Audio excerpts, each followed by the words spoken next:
जी, met 25 की revision classes YouTube पर हम अवेलेबल करा रहे हैं आपको सीए फाइनल इंडायरेक्ट टैक्स की। इसकी फीचर्स, पहला, कस्टम की 3 क्लासेस हैं। पहली 2 क्लासेस में कस्टम और एक क्लास एफटीपी की है। 4 घंटे का कस्टम और एफटीपी 1.5 घंटे का टोटल रिवीजन है क्वेश्चन के साथ में। ऐसे जीएसटी का चैप्टर वाइज आपको रिवीजन दे रखा है, अराउंड 29 आवर्स का है क्वेश्चन के साथ में। और इसके अलावा हम अमेंडमेंट की एक सेपरेट डिटेल्ड क्लास लगा रहे हैं। ये अमेंडमेंट इन रिवीजन क्लासेस में ऑलरेडी कवर्ड है। अगर आप डिटेल में देखना चाहें तो इस अमेंडमेंट क्लास को देख सकते हैं। और एक आपकी इस अटेम्प्ट की आरटीपी, वो भी इस आरटीपी की एक सेपरेट क्लास लगा रहे हैं। जिस सीक्वेंस में रिवीजन कराया गया उन चैप्टर्स को उन्हीं सीक्वेंस में रिवाइज करें तो आप अच्छे मार्क्स ला सकते हैं। चलिए क्लास स्टार्ट करते हैं।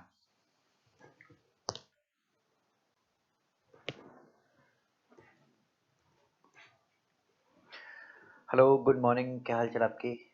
हाँ जी, हम चैप्टर नंबर 18 ऑफेंसेस पेनल्टी, इसमें सेक्शन 120 to 138 रिवीजन करेंगे। एक अलग topic ethical aspect in GST, वो भी इसी में रिवाइज करेंगे। तैयार आप इसके लिए जी? तो चैप्टर नंबर 18 एग्जामिनेशन बुक में आप निकालेंगे। हाँ जी, इसमें जो सबसे पहले सेक्शन 122 है, इसमें 122 एक में 21 ऑफेंस गिना रखे हैं जहां पर पेनल्टी लगेगी। एग्जाम्पल के रूप में, इनवॉइस अगर आपने इश्यू नहीं करी और माल बेच दिया है या सर्विस दे दी है तो 21 ऑफेंस में ये एक ऑफेंस है, तो पेनल्टी सेक्शन 122 एक में लगेगी। ठीक है, और भी हम करेंगे। 122 ये नया आया है लेकिन इंस्टीट्यूट ने आपके कोर्स में रखा नहीं।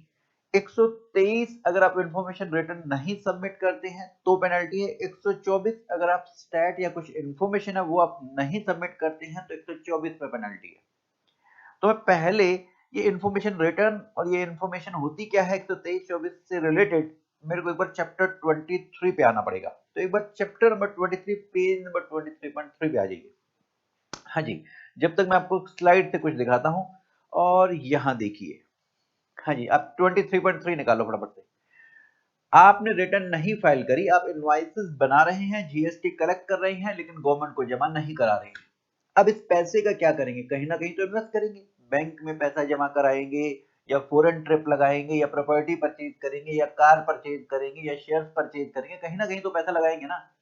आप नहीं बता रहे, हम ये जो तुम पैसा कहीं का इन्वेस्ट करे ना, हम उन थर्ड पर्सन से पूछ लेंगे तुम्हारे बारे में और फिर वो सेल तुम्हारी मानते हुए फिर तुम्हारा जीएसटी निकाल के टैक्स इंटरेस्ट पेनल्टी तुमसे मांग लेगी। तो यहां पर हुआ क्या, एक बंदे ने रिटर्न नहीं फाइल करी तो आपने रजिस्ट्रेशन के टाइम बैंक अकाउंट दिया था ना हमारे को, उसी बैंक से पूछ लिया हमने कि बताओ भाई इसके अकाउंट में कोई पैसा जमा है। हाँ, उन्होंने बोला 70 लाख रुपए जमा है। ये प्रैक्टिकल केस है। तो 70 लाख रुपए जमा है तो उन्होंने सेक्शन 150 में इनसे पूछा था। अच्छा, फिर ये पूछा कि ये क्या ऑनलाइन ट्रांसफर है? बोले हाँ ऑनलाइन ट्रांसफर है 2 बंदों का। तो उन 2 बंदों के नाम, फोन नंबर, पते पूछ लिए, उनको चिट्ठी लिख के भेजी।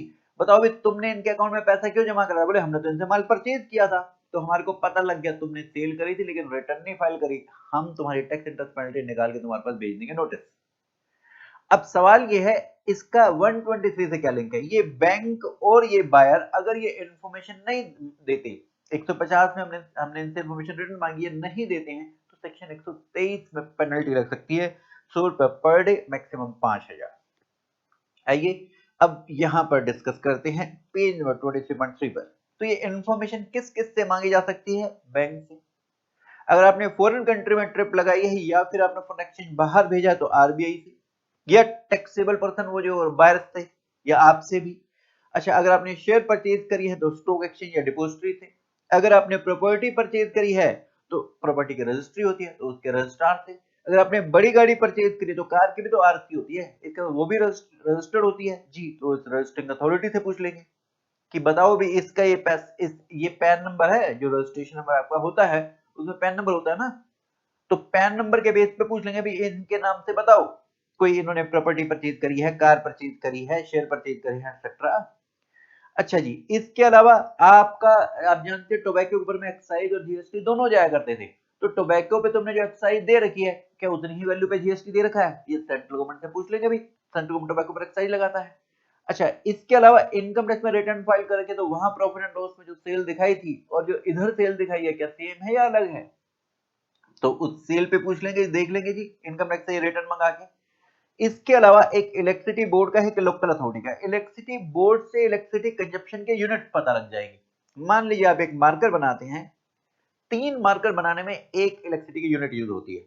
आपका जो इलेक्ट्रिसिटी का बिल आया हुआ हमने इनसे पूछ लिया, इससे क्या पता लगा? 1 लाख यूनिट की कंजप्शन का बिल आपके पास आया हुआ, तो 3 लाख पेन तुम्हारे बनने चाहिए थे। 3 लाख के पेन की सेल तुम्हें दिखानी चाहिए थी, तुमने सेल दिखाई नहीं रखी है, 2000 ही पेन की सेल दिखा रखी है। इसका मतलब इतना बड़ा बिल जिससे 3 लाख पेन बन सकते हैं, तो उसको हम एक पेन की सेल वैल्यू से मल्टीप्लाई करके आपकी सेल वैल्यू निकालकर जीएसटी इंटरेस्ट पेनल्टी मांग लेंगे। ऐसे ही पानी के बिल की लोकल अथॉरिटी से, ठीक है। तो इन सब से मांगी जाती है इंफॉर्मेशन। अगर ये लोग इंफॉर्मेशन न दे तो इंफॉर्मेशन रिटर्न एक नोटिफाई की जाएगी, उसका फॉर्म और कितने समय में जमा करानी है ये प्रेस्क्राइब किया जाएगा। अभी तक प्रैक्टिकली प्रेस्क्राइब हुआ नहीं। अच्छा, प्रेस्क्राइब मान लीजिए डेट फिक्स की जाती है 30 नवंबर, तब तक अगर आप रिटर्न ये नहीं सबमिट करते हैं, इन लोगों से इंफॉर्मेशन मांगी रिटर्न नहीं सबमिट करते हैं, तो अंजाम क्या होगा? तो रिटर्न नहीं फाइल करी तो फिर एक नोटिस आएगा 90 दिन में फाइल कर दो। अब भी ना फाइल करी तो फिर सेक्शन 123 में पेनल्टी 100 रुपया पर डे, मैक्सिमम 5000। ध्यान रहे, जो हम पेनल्टी का चैप्टर कर रहे हैं, ये हम सीजीएसटी के सेक्शन कर रहे हैं, इतनी ही पेनल्टी एसजीएसटी में भी होगी, ठीक है जी। अच्छा जी, ये तो आपने रिटर्न नहीं फाइल करी थी तो आपके पास नोटिस आया था। अगर आपने रिटर्न डिफेक्टिव फाइल करी तो 2 नोटिस आएंगे। पहला नोटिस, डिफेक्ट को रेक्टिफाई करो 30 दिन के अंदर। नहीं रेक्टिफाई करते तो ये माना जाएगा कि आपने रिटर्न नहीं फाइल कर रखी है। फिर एक दूसरा नोटिस ये वाला आएगा, 90 दिन में रिटर्न फाइल करो। अब माना गया कि रिटर्न नहीं फाइल करेगी तो 90 दिन में फाइल करो, अब भी नहीं फाइल करते तो सेक्शन 123 में पेनल्टी 100 रुपए पर डे, मैक्सिमम 5000, इतनी ही एसजीएसटी में भी। तो 123 हो गया, इन्फॉर्मेशन रिटर्न नहीं सबमिट करते तो जी। अब इसके बाद सेक्शन 1 ये 151, यहाँ पर पहले सिर्फ स्टैट मांगी जाती थी, अब स्टैट छोड़ो, कोई भी इंफॉर्मेशन मांगी जा सकती है। स्टैट तो वो भी मांग सकते हैं, इंफॉर्मेशन कोई भी मांग सकते हैं। अगर आप ये इंफॉर्मेशन नहीं सबमिट करते या गलत फॉल्स इंफॉर्मेशन सबमिट करते हैं तो सेक्शन 124 में पेनल्टी। और वो कितनी है? अगर पहली बार इंफॉर्मेशन मांगी नहीं दी तो 10,000 फाइन लगेगा। अगर फिर मांगी फिर भी नहीं दी तो ये 10,000 तो लगेगा। इसके अलावा ये कंटिन्यूइंग ऑफेंस माना जाएगा आपको। इसके अलावा 100 रुपए पर डे, मैक्सिमम 25,000, ये भी पेनल्टी लगाई जाएगी सेकंड एंड सब्सिक्वेंट ऑफेंस के लिए, कंटिन्यूइंग ऑफेंस के लिए। और ध्यान दीजिए इतनी ही एसजीएसटी में भी। तो आप आ जाइए वापस अपने चैप्टर नंबर 18 पर आ जाइए। तो मैंने आपको 123 और 124 करा दिया, ठीक है। अब इसके बाद ये 122 बाद में उठाएंगे, पहले 125 और 26 कर लेते हैं। 125 क्या है? General penalty. भाई 122 1 में 21 अपराध है, 122 1 में 21 अपराध है, तब पेनल्टी लगती है।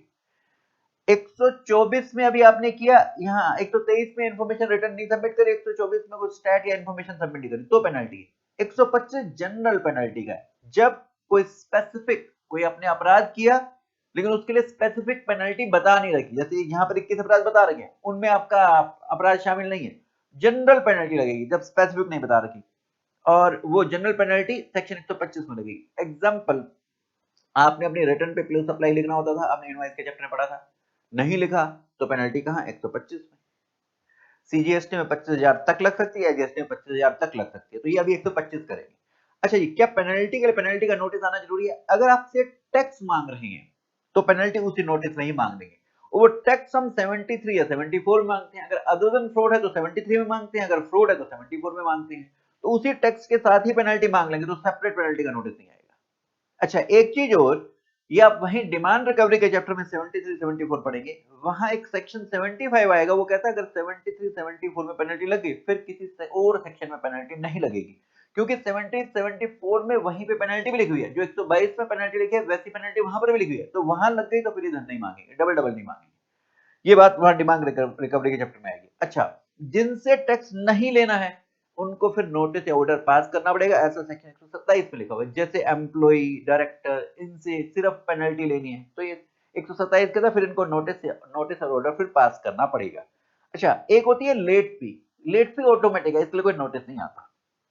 आइए अब एक बार हम कर लेते हैं क्या, हम पहले पेज नंबर 18.4 पे आएंगे। 123-24 हमारा हो चुका, हम 125 कर रहे हैं। 125 क्या है जी, जनरल पेनल्टी। जब पेनल्टी स्पेसिफिक नहीं दे रखी है, एग्जांपल ये मैंने कुछ बना कर दिया आपको, इनवॉइस वाले चैप्टर में पढ़ा था प्लेस सप्लाई लिखना था, नहीं लिखा, 125 की पेनल्टी कितनी, 25,000 तक, ये मैक्सिमम इतनी ही है। जीएसटी में भी साइन बोर्ड पर, हमने रजिस्ट्रेशन के चैप्टर में पढ़ा था, मैंने जैसे अपने ऑफिस के बाहर मनोज बत्रा एसोसिएट्स का एक बोर्ड लगा रखा, उस पे अपना जीएसटी भी लिखना, न लिखा तो 125 में पेनल्टी 25,000 तक। ई वे बिल बनाते समय आपने इनवॉइस का नंबर 1-2 डिजिट आगे पीछे डाल दिया, ट्रक का नंबर गलत डाल दिया, तो यहाँ 125 में पेनल्टी, 125 में पेनल्टी। ये लेकिन मैक्सिमम है। वहां सर्कुलर याद करें, हमने जो पिछला रिवीजन किया था ई वे बिल के साथ में, वहां हमने बोला था सर्कुलर क्या बोलता था, ये 25 लगाने की जरूरत नहीं है, 500 लोग अगर छोड़ दो, ये एरर, कोई चोरी थोड़ा करना चाहता था भाई। अगर ट्रक वाला अपने पास इनवॉइस भी है, ई वे बिल पे, ई वे बिल में कुछ गलतियां हैं भाई, इनवॉइस नंबर गलत है, तो चोरी करना इरादा नहीं था, इसलिए इतनी पेनल्टी मत लगाओ, कम लगाओ, 500 लगाकर छोड़ दो। तो ये हुआ 125। मतलब अगर स्पेसिफिक उस पेनल्टी, उस अपराध के लिए अलग से पेनल्टी नहीं गिना के दे रखी है, तो हम 125 में जनरल पेनल्टी लगाते हैं। अब आइए सेक्शन 126, ये क्या है जी, पेनल्टी लगाते समय किन बातों का ध्यान रखना है ऑफिसर को।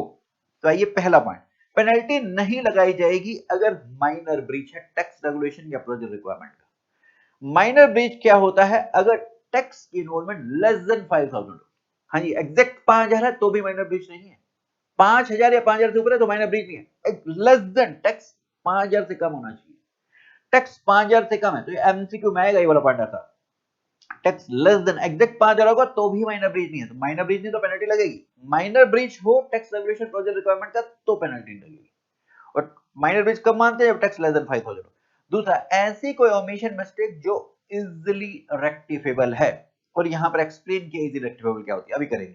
और दूसरा, इजी रेक्टिफेबल होनी चाहिए एंड बिना फ्रॉडुलेंट इंटेंट के, और ग्रोस नेग्लिजेंस नहीं होनी चाहिए, नहीं होनी चाहिए, नहीं होनी चाहिए। अगर ग्रोस नेग्लिजेंस है तो फिर पेनल्टी लगाएंगे, अभी क्वेश्चन करेंगे तो वहां समझ में आएगा ये वाला पॉइंट आपको, ठीक है। अच्छा, कब इजिली रेक्टिफेबल माना जाता है, जब जब error apparent on the face of record हो, मतलब जिसपे दो ओपिनियन पॉसिबल नहीं है। ओके जी, नेक्स्ट, पेनल्टी जो इंपोज की जाएगी ये हर केस को फैक्ट, उसके फैक्ट्स एंड सर्कमस्टेंसेस को देख के पेनल्टी लगाई जाएगी, और कितना सीवियर ब्रीच है, उल्लंघन है, डिग्री ऑफ ब्रीच कितना है उसके बेस पे। जैसे अभी आपने एग्जांपल किया था, आप ईवे बिल बनाते समय ट्रक का नंबर थोड़ा बहुत गलत मिलत डल गया था, तो कोई बहुत ज्यादा सीवियर ब्रीच नहीं है, टैक्स की चोरी नहीं करना चाहते, ये तो मिस्टेक हुई है, इसलिए हमने पेनल्टी 25,000 नहीं लगाई थी, 500 लगाकर ही छोड़ दी थी, ठीक है। तो सीवियरिटी ऑफ ब्रीच पर ये डिपेंड करेगा। तीसरा, अपॉर्चुनिटी ऑफ बीइंग हर्ट दिया जाएगा, आपका पक्ष सुनकर ही ऑर्डर पास किया जाएगा, मतलब आपका पक्ष सुनना जरूरी है, नोटिस देना जरूरी है आपको, इसका मतलब। हाँ जी, जो पेनल्टी ऑर्डर होगा उसमें उसमें अगर ये दो चीजें नहीं लिखी तो ऑर्डर बेकार है, उसको आप चैलेंज कर सकते हैं। मतलब मैंने कौन सा अपराध किया है, नेचर ऑफ ब्रीच 122(1) में वो 21 अपराध उनमें से बताओ, मैंने इनवॉइस नहीं बनाया, मैंने बिना इनवॉइस बनाए गुड्स भेज दिए हैं, या फिर मैंने अपने साइन बोर्ड पे जीएसटी लिखा हुआ, इनवॉइस पे प्लेस अप्लाई लिखा हुआ, वो अपराध का नाम, नेचर लिखना जरूरी है। नंबर 2, कौन से सेक्शन में, कौन से लॉ रेगुलेशन प्रोविजन में आप हमारे पे पेनल्टी लगा रहे हैं, कौन से सेक्शन रूल में आप हम पे पेनल्टी लगा रहे हैं, वो भी लिखना जरूरी है। अगर नहीं है तो उसको चैलेंज किया जा सकता है, उस ऑर्डर को चैलेंज किया जा सकता है, हम क्वेश्चन करेंगे अभी। अच्छा, नंबर 4, ऑफिसर के पकड़ने से पहले अगर तुमने खुद बता दिया मैंने ये गलती करी है, तो ये मिटिगेटिंग फैक्टर होगा, मतलब ये पेनल्टी अमाउंट फिर हम कम लगाएंगे। मिटिगेटिंग फैक्टर मतलब रिस्क को कम कर देता है, आपके पेनल्टी अमाउंट को कम कर देगा। लेकिन ये जो चीजें हम सेक्शन 126 वाली नहीं लगाएंगे जब पेनल्टी स्पेसिफाइड होगी, एक फिक्स सम या फिक्स परसेंटेज लगती होगी। अच्छा, इसके बाद एक 127 हम वहां कर चुके, 128 क्या आता है, याद करें हमने रिटर्न की लेट फी कम करी थी, ये 128 में गवर्नमेंट के पास पावर है, ऑफिसर नहीं कर सकता, गवर्नमेंट कर सकती है। रिटर्न की लेट फी और कुछ ये पेनल्टी ये माफ कर सकती है, 122, 123, 125 की माफ कर सकती है या रिड्यूस कर सकती है, तो इसमें सेक्शन 128 में पावर है। आइए एक बार मैं क्वेश्चन दिखा देता हूं जो हमने किए थे, एक दो क्वेश्चन दिखा देता। हाँ जी, हमने एक एक्स अनरजिस्टर्ड बंदा था, परचेज किया था रजिस्टर्ड से, और इसने इनवॉइस नहीं बनाया था, अपराध है, बिना इनवॉइस के उसने माल बेचा है, तो अब दोनों मिले जुले हैं। तो अब यहां पर गवर्नमेंट ने क्या किया, एडहोक पेनल्टी, डिपार्टमेंट एडहोक पेनल्टी बीजा लगा दी, और ऑर्डर में उसने नहीं लिखा कंट्रावेंशन, मैंने कौन सा अपराध किया लिखा ही नहीं कि मैंने इनवॉइस नहीं बनाया, तो अब ऑफेंस लिखना जरूरी है। फिर दूसरा, इन्होंने प्रोविजन में नहीं लिखा कि कौन से सेक्शन में पेनल्टी लगा रहे हैं, 122 में लगा रहे हैं किस में, तो ये भी नहीं लिखा। तो यहाँ पर हम पहले प्रोविजन लिखेंगे और फिर ये नीचे बता देंगे कि नेचर ऑफ ब्रीच नहीं लिखा, लॉ भी नहीं लिखा, तो इस ऑर्डर को हम चैलेंज कर सकते हैं। एक और क्वेश्चन हमने किया, हाँ जी, यहाँ पर क्या था, मंगेश्वर ने एक ब्रीच किया है, टैक्स के इनवॉल्वमेंट 6100 है, 5000 से ऊपर है, 5000 से कम होनी चाहिए, ये माइनर ब्रीच नहीं है, माइनर ब्रीच नहीं है। अच्छा जी, अब यहां पर सेक्शन 126 का यूज करके मंगेश्वर चाहता है मेरे पे पेनल्टी ना लगाई जाए क्योंकि माइनर ब्रीच है, अनपढ़ इसे पता ही नहीं है, तो हम आंसर बता देंगे कि ये माइनर ब्रीच नहीं है, ये 5000 से कम होता तो माइनर ब्रीच होता, तो तेरे पे पेनल्टी लगेगी। अब फिर इसके बाद दूसरा पॉइंट, मंगेश्वर ने कुछ डिटेल डॉक्यूमेंट्स में नहीं लिखी, वो इजिली रेक्टिफेबल नहीं है और इसके अकाउंटेंट की ग्रोथ नेग्लिजेंस है। अब भी ये बचना चाहता है, कह रहे कि पेनल्टी छोड़ो ना, थोड़ा सा अमाउंट है, भाई नहीं हो सकता, इजिली रेक्टिफेबल होना चाहिए और ग्रोस नेग्लिजेंस नहीं होनी चाहिए, फ्रॉडुलेंट इंटेंट नहीं होनी चाहिए, ये तेरी दोनों ही बातें गड़बड़ है, तो पेनल्टी लगाई जाएगी। तीसरा, हाँ जी, इसमें मंगेश्वर वॉलंटरी एक्सेप्ट कर रहा है कि मैंने मेजर प्रोजेक्ट लैप्स करी है, मैं एक्सेप्ट करता हूं, ऑफिसर के पकड़ने से पहले, यहां पेनल्टी का अमाउंट कम लगेगा, पेनल्टी छोड़ेंगे तो नहीं, पेनल्टी अमाउंट कम लगाएंगे क्योंकि उसने खुद से ही एक्सेप्ट कर लिया ऑफिसर के पकड़ने से पहले। और लास्ट पॉइंट, हाँ जी, लास्ट पॉइंट है जी, part of Mangeshwar has no, ये कहता है कि कोई स्पेसिफिक पेनल्टी नहीं बता रखी है मेरे लिए, इसलिए मेरे को पेनल्टी लग सकती है। अरे 125 है ना, जब स्पेसिफिक पेनल्टी ना बता रखी हो आपके अपराध के लिए तो 125 में जनरल पेनल्टी लग सकती है। ठीक है जी, तो आइए इसके बाद हम आते हैं वापस, हाँ जी, वापस आएंगे आप, हमने 125 26 कर लिया और अब मैं आपको बता दूं हमने अब 122 करने जा रहे हैं। ठीक है, 122 करेंगे, फिर ये 23 24 25 26 हो गया हमारा, 27 भी हो गया, अब 128 उसके बाद फिर करेंगे, 128 भी हो गया, 129 बाद में करेंगे, तो 100 पहले 22 करने जा रहे हैं। तो पेज नंबर 2 पर, हाँ जी, 122 एक में टैक्सेबल पर्सन अपराध करे तो 21 अपराध लिस्ट दे रखी है, वो बाद में करेंगे, पहले हम 122 1A कर लेते हैं, ये 122 1A कर लेते हैं, 122 1A ये क्या है, 122 1A ये क्या है जी, ये 4 अपराध,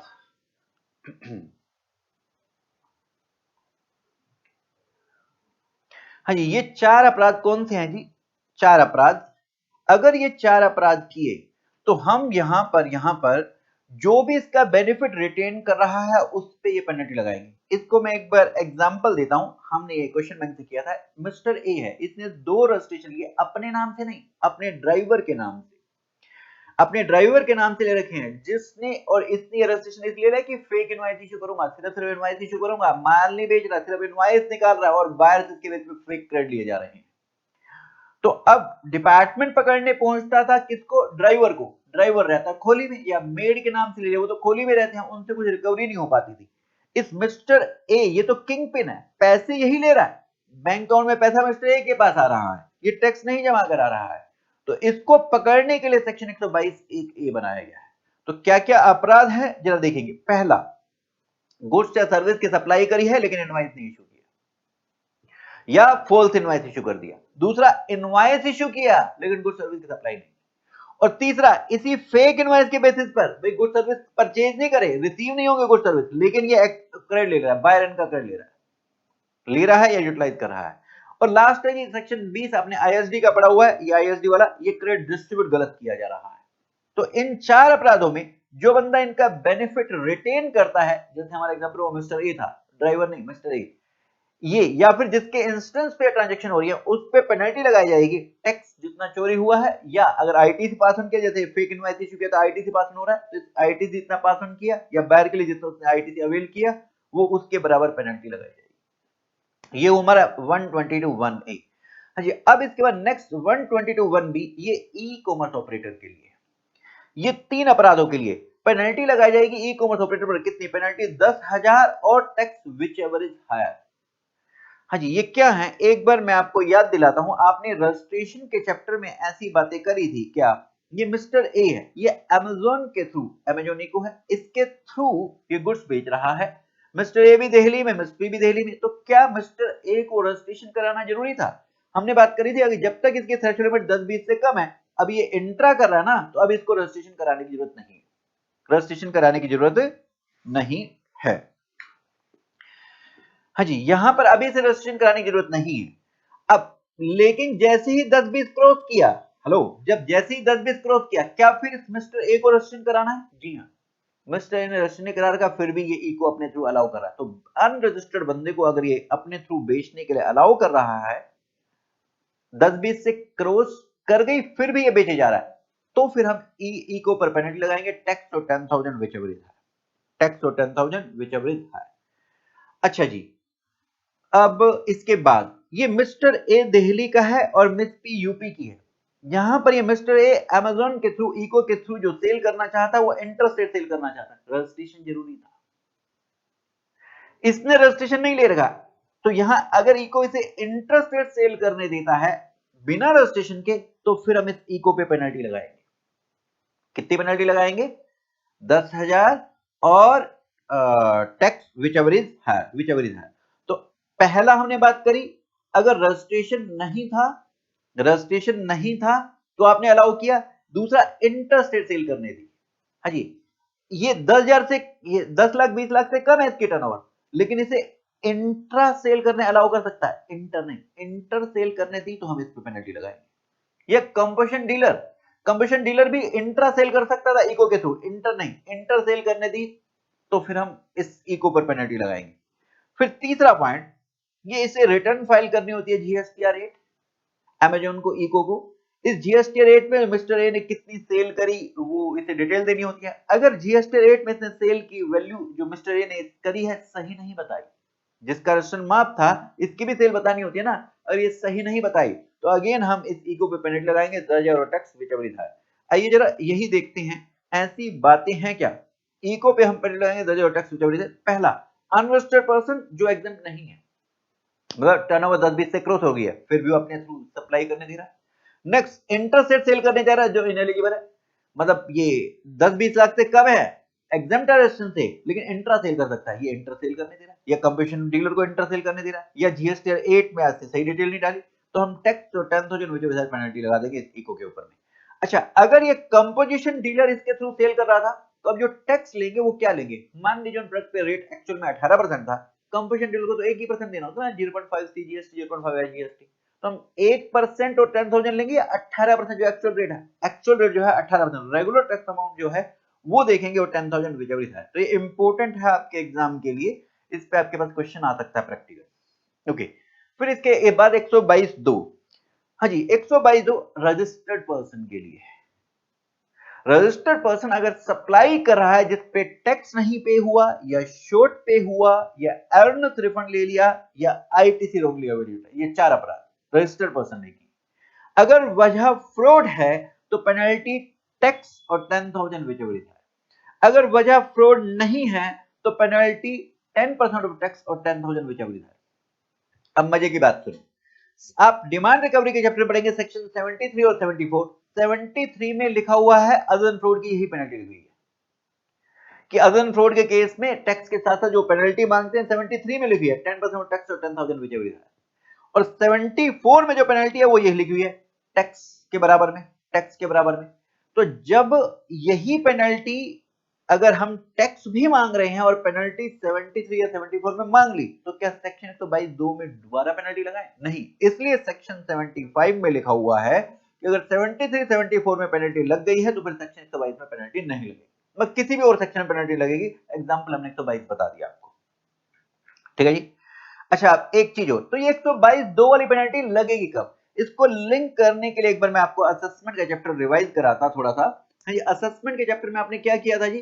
सबसे पहले आप खुद अपनी रिटर्न फाइल करते थे सेल्फ असेस करके। अब इस रिटर्न की होती थी स्क्रूटनी। इस स्क्रूटनी में अगर कोई गड़बड़ निकली तो आप उससे पूछते थे, क्लैरिफिकेशन मांगते थे। अगर वो क्लैरिफिकेशन से, आप एक्सप्लेनेशन से सेटिस्फाइड नहीं थे, तो ये 4 प्रकार के एक्शन हो सकते थे उसके अगेंस्ट में। 65 में डिपार्टमेंट ऑडिट, 66 में सीएजीएमए का स्पेशल ऑडिट, 67 में इंस्पेक्शन प्रोसीजर। इनके बेसिस पे जो गड़बड़ियां निकाली, ये 73 74 में फिर नोटिस। तो रिटर्न की स्क्रूटनी में 73 74 में नोटिस इश्यू कर दिया तो वही पेनल्टी लग गई होगी। 73 74 में यही पेनल्टी लिखी हुई है जैसे 122 में लिखी हुई है, तो फिर 122 वाली पेनल्टी नहीं नहीं नहीं नहीं नहीं। तो अब सेक्शन 62 था, रिटर्न अगर आप नहीं फाइल करते थे, यही असेसमेंट हो जाती थी, यही असेसमेंट हो जाती थी, तो टैक्स निकाला ना पेनल्टी का, पेनल्टी 122(2) में, ये जो भी पढ़ा। अनरजिस्टर्ड बंदे के लिए यहाँ पर यही असेसमेंट हो जाती थी, कोई अलग से 70 से 74 का नोटिस नहीं, तो यहाँ 70 से 74 के नोटिस आते ही नहीं, तो असेसमेंट वही हो, टैक्स वहां निकाला ना, तो पेनल्टी का 122 में 122 1 में लगेगी यहाँ। अच्छा 64 समरी असेसमेंट का ऑर्डर यहाँ पास हो जाता था कि अगर मान लीजिए आपके गोडाउन पर, हमने एक एग्जांपल किया था, आपके पास सामान रखा हुआ 1 करोड़ की टैक्स की चोरी हो रखी है उसके ऊपर में, और वो आपने रजिस्ट्रेशन में अपने दिखा नहीं रखा वो वाला वेयरहाउस, तो डिपार्टमेंट क्या करता था, तुरंत ऑर्डर पास कर देता था। अब ऑर्डर में टैक्स निकाला, पेनल्टी का 122(2) में लगा दो जी, 122(2) में, तो 122(2) में यहाँ पेनल्टी लग सकती है इनके ऊपर में, ठीक है जी। तो मैंने आपको बता दिया 122(2) का यूज कैसे होगा, नीचे हमने ये नोट दे भी रखा है 64 का। ओके जी, अब 122(3) बाद में करेंगे, और 122(3) किसके लिए है, अदर देन टैक्सेबल पर्सन के लिए। अभी हम 122(1) करते हैं, वो टैक्सेबल पर्सन के लिए। टैक्सेबल पर्सन कौन होता है, रजिस्टर्ड या लायबल टू रजिस्टर्ड, याद आ गई डेफिनेशन, करा हमने पहले, रजिस्टर्ड या लायबल टू रजिस्टर्ड। ये रजिस्टर्ड नहीं है, जैसे एम्प्लॉई है, यहां पर हम पेनल्टी किस पे लगाएंगे, डायरेक्टर पर, पार्टनर पर, अकाउंटेंट पर, एम्प्लॉई पर, अनरजिस्टर्ड परचेजर पर, तो जो टैक्सेबल पर्सन नहीं है उनको हम 122(3) में कवर करेंगे। अब हम आते हैं पहले 122(1) पे आते हैं। 122(1) ये टैक्सेबल पर्सन के लिए 21 अपराध हैं। याद करने की ट्रिक क्या थी जी, यहां पर RI 4 times T, RI 4 times T, ऐसा कहने से बीपी बढ़ गया ITC का, है ना, या एक और भी तरीका था, उस तरीके से 12 अपराध याद हो जाते थे। ओके, हाँ जी, ध्यान दीजिए 122(1) में हम पेनल्टी लगा रहे हैं, तो यहां तो हम सिविल प्रोसीजर फॉलो हो रहा है ना, मतलब सिविल पेनल्टी लग रही है। क्रिमिनल भी तो प्रोसीडिंग होनी चाहिए ना सिविल प्रोसीडिंग के अलावा, उसके अगेंस्ट में, मतलब उसको जेल में भी तो डालना चाहिए ना। तो 132 में हम जेल में डालने की बात करेंगे। जो इसने अपराध किए, इनमें से कुछ अपराध हम 132 में पढ़ेंगे, 132 में कवर हो रहा है तो उसको जेल में भी डालेंगे 132 में, और यहां पर पेनल्टी भी लगा रहे हैं, सिविल प्रोसीडिंग में ले रहे हैं, और क्रिमिनल प्रोसीडिंग 132 में जेल में। अच्छा, अगर कंपनी ने अपराध किया तो पेनल्टी तो 122 में लग जाएगी, जेल में कैसे डालोगे कंपनी को, तो 137 हेल्प करता है, वो पर्सन इंचार्ज को बोलता है जेल में डाल दो, जैसे एमडी हो गया, चेयरमैन हो गया, उसको डाल दो जेल में, फर्म के केस में पार्टनर को डाल दो जेल में, तो 137 की तब हम हेल्प लेंगे। अब हम 122 करने जा रहे हैं जी, 122 penalty for certain offences for taxable person. हाँ जी, पहले ये 21 अपराधों में 12 अपराध लॉजिकली याद कराता हूं। हाँ जी, जब आप अपना बिजनेस स्टार्ट करेंगे तो पहले रजिस्ट्रेशन लेंगे, जब आप माल बेचेंगे फिर इनवॉइस बनेगा, इनवॉइस में टैक्स चार्ज करोगे, तो ये यहां पर रजिस्ट्रेशन में 2, इनवॉइस में 3, टैक्स के 2, 2 3 5 और 2 7, तो ऐसे याद हो गए। अब थोड़ा सा और सुने, जब आप बिजनेस स्टार्ट करेंगे तो पहले रजिस्ट्रेशन, माल बेचेंगे तो पहले इनवॉइस, इनवॉइस में टैक्स, टैक्स से मिलता जुलता टीडीएस, टीसीएस, रिफंड, और एक आईटीसी, इनमें 12 अपराध कवर हो जाएंगे आपके, ठीक है। तो आइए जरा यहां से बात करते हैं। पहला, रजिस्ट्रेशन आपने कराना, आप रजिस्ट्रेशन नहीं कराया फिर भी आप गुड सर्विस अप्लाई कर रहे हैं, रजिस्ट्रेशन नहीं करा रखा, गुड सर्विस अप्लाई कर रहे हो, तो फिर पेनल्टी कितनी लगेगी, 10,000, और जो टैक्स की चोरी है विच एवर इज हायर। दूसरा, रजिस्ट्रेशन आपने गलत पर्टिकुलर, रजिस्ट्रेशन कराया था लेकिन गलत पर्टिकुलर एड्रेस गलत दे दिया, तो अगेन जो टैक्स की चोरी होगी, और 10,000 whichever is higher penalty.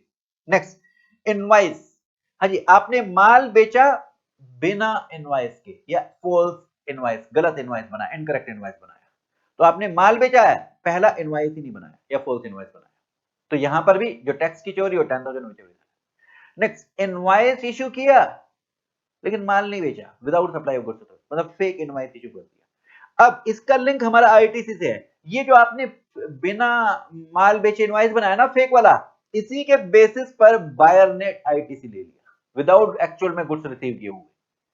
और एक और अगला है, इसमें आईएसडी गलत कर डिस्ट्रीब्यूट कर देता है, तो यहां पर जो पेनल्टी लगेगी क्या होगी, भाई आपने सप्लाई तो करी नहीं है, इनवॉइस इशू किया, तो इनवॉइस में जो आपने आईटीसी पास ऑन किया होगा और 10,000 विच एवर इज हायर, ऐसे बायर के ऊपर उसने आईटीसी अवेल किया होगा और 10,000 whichever is higher, penalty लग जाएगी यहां पर। सेलर पर आईटीसी और 10,000 whichever is higher, buyer पर भी आईटीसी अवेल और 10,000 whichever is higher, seller ने पास ऑन किया, बायर ने आईटीसी अवेल किया। हाँ जी, एक और है जी, इनवॉइस आपने किसी और के रजिस्ट्रेशन नंबर से इशू कर दिया, इनवॉइस आपने किसी और के, तो ये 5 अपराध हो गए। अब इसमें टैक्स, टैक्स कलेक्ट किया, जमा नहीं कराया, 3 महीने से ऊपर बीत गए ड्यू डेट से, टैक्स कलेक्ट किया इन कंट्रावेंशन और जमा नहीं कराया, 3 महीने से ऊपर बीत गए। अब इसमें फर्क क्या ऊपर वाले और इसमें, हाँ ये टैक्स मान लीजिए लगता था कितना 18, आपने 28 ले लिया, तो 10% जो लिया इन कंट्रावेंशन लिया। ये 10% अगर आपने जमा नहीं करा, 3 महीने से ऊपर बीत गए, तो वो जो 10% ऑफ टैक्स इवेडेड और 10,000 विच इज ये पेनल्टी लग जाएगी। तो टैक्स कंट्रावेंशन में या एग्जाम गुड्स से आपने जो कलेक्ट किया वो सारा कंट्रावेंशन वाला है, और 10,000 विच इज हायर ये आपकी पेनल्टी लग जाएगी। अब इसके बाद टैक्स के बाद टीडीएस डिडक्ट नहीं किया या डिडक्ट लेस रेट से किया या डिडक्ट करके जमा नहीं कराया। फिर टीसीएस कलेक्ट नहीं किया या लेस रेट से कलेक्ट किया या कलेक्ट करके जमा नहीं कराया, तो पेनल्टी कितनी होगी? ये टीडीएस टीसीएस और 10,000 विच इज। ओके जी। अब इसके बाद रिफंड, गलत रिफंड ले लिया, और आईटीसी वाला पॉइंट मैं आपको करा चुका, तो ये 12 अपराध आपके आ गए। ठीक है जी।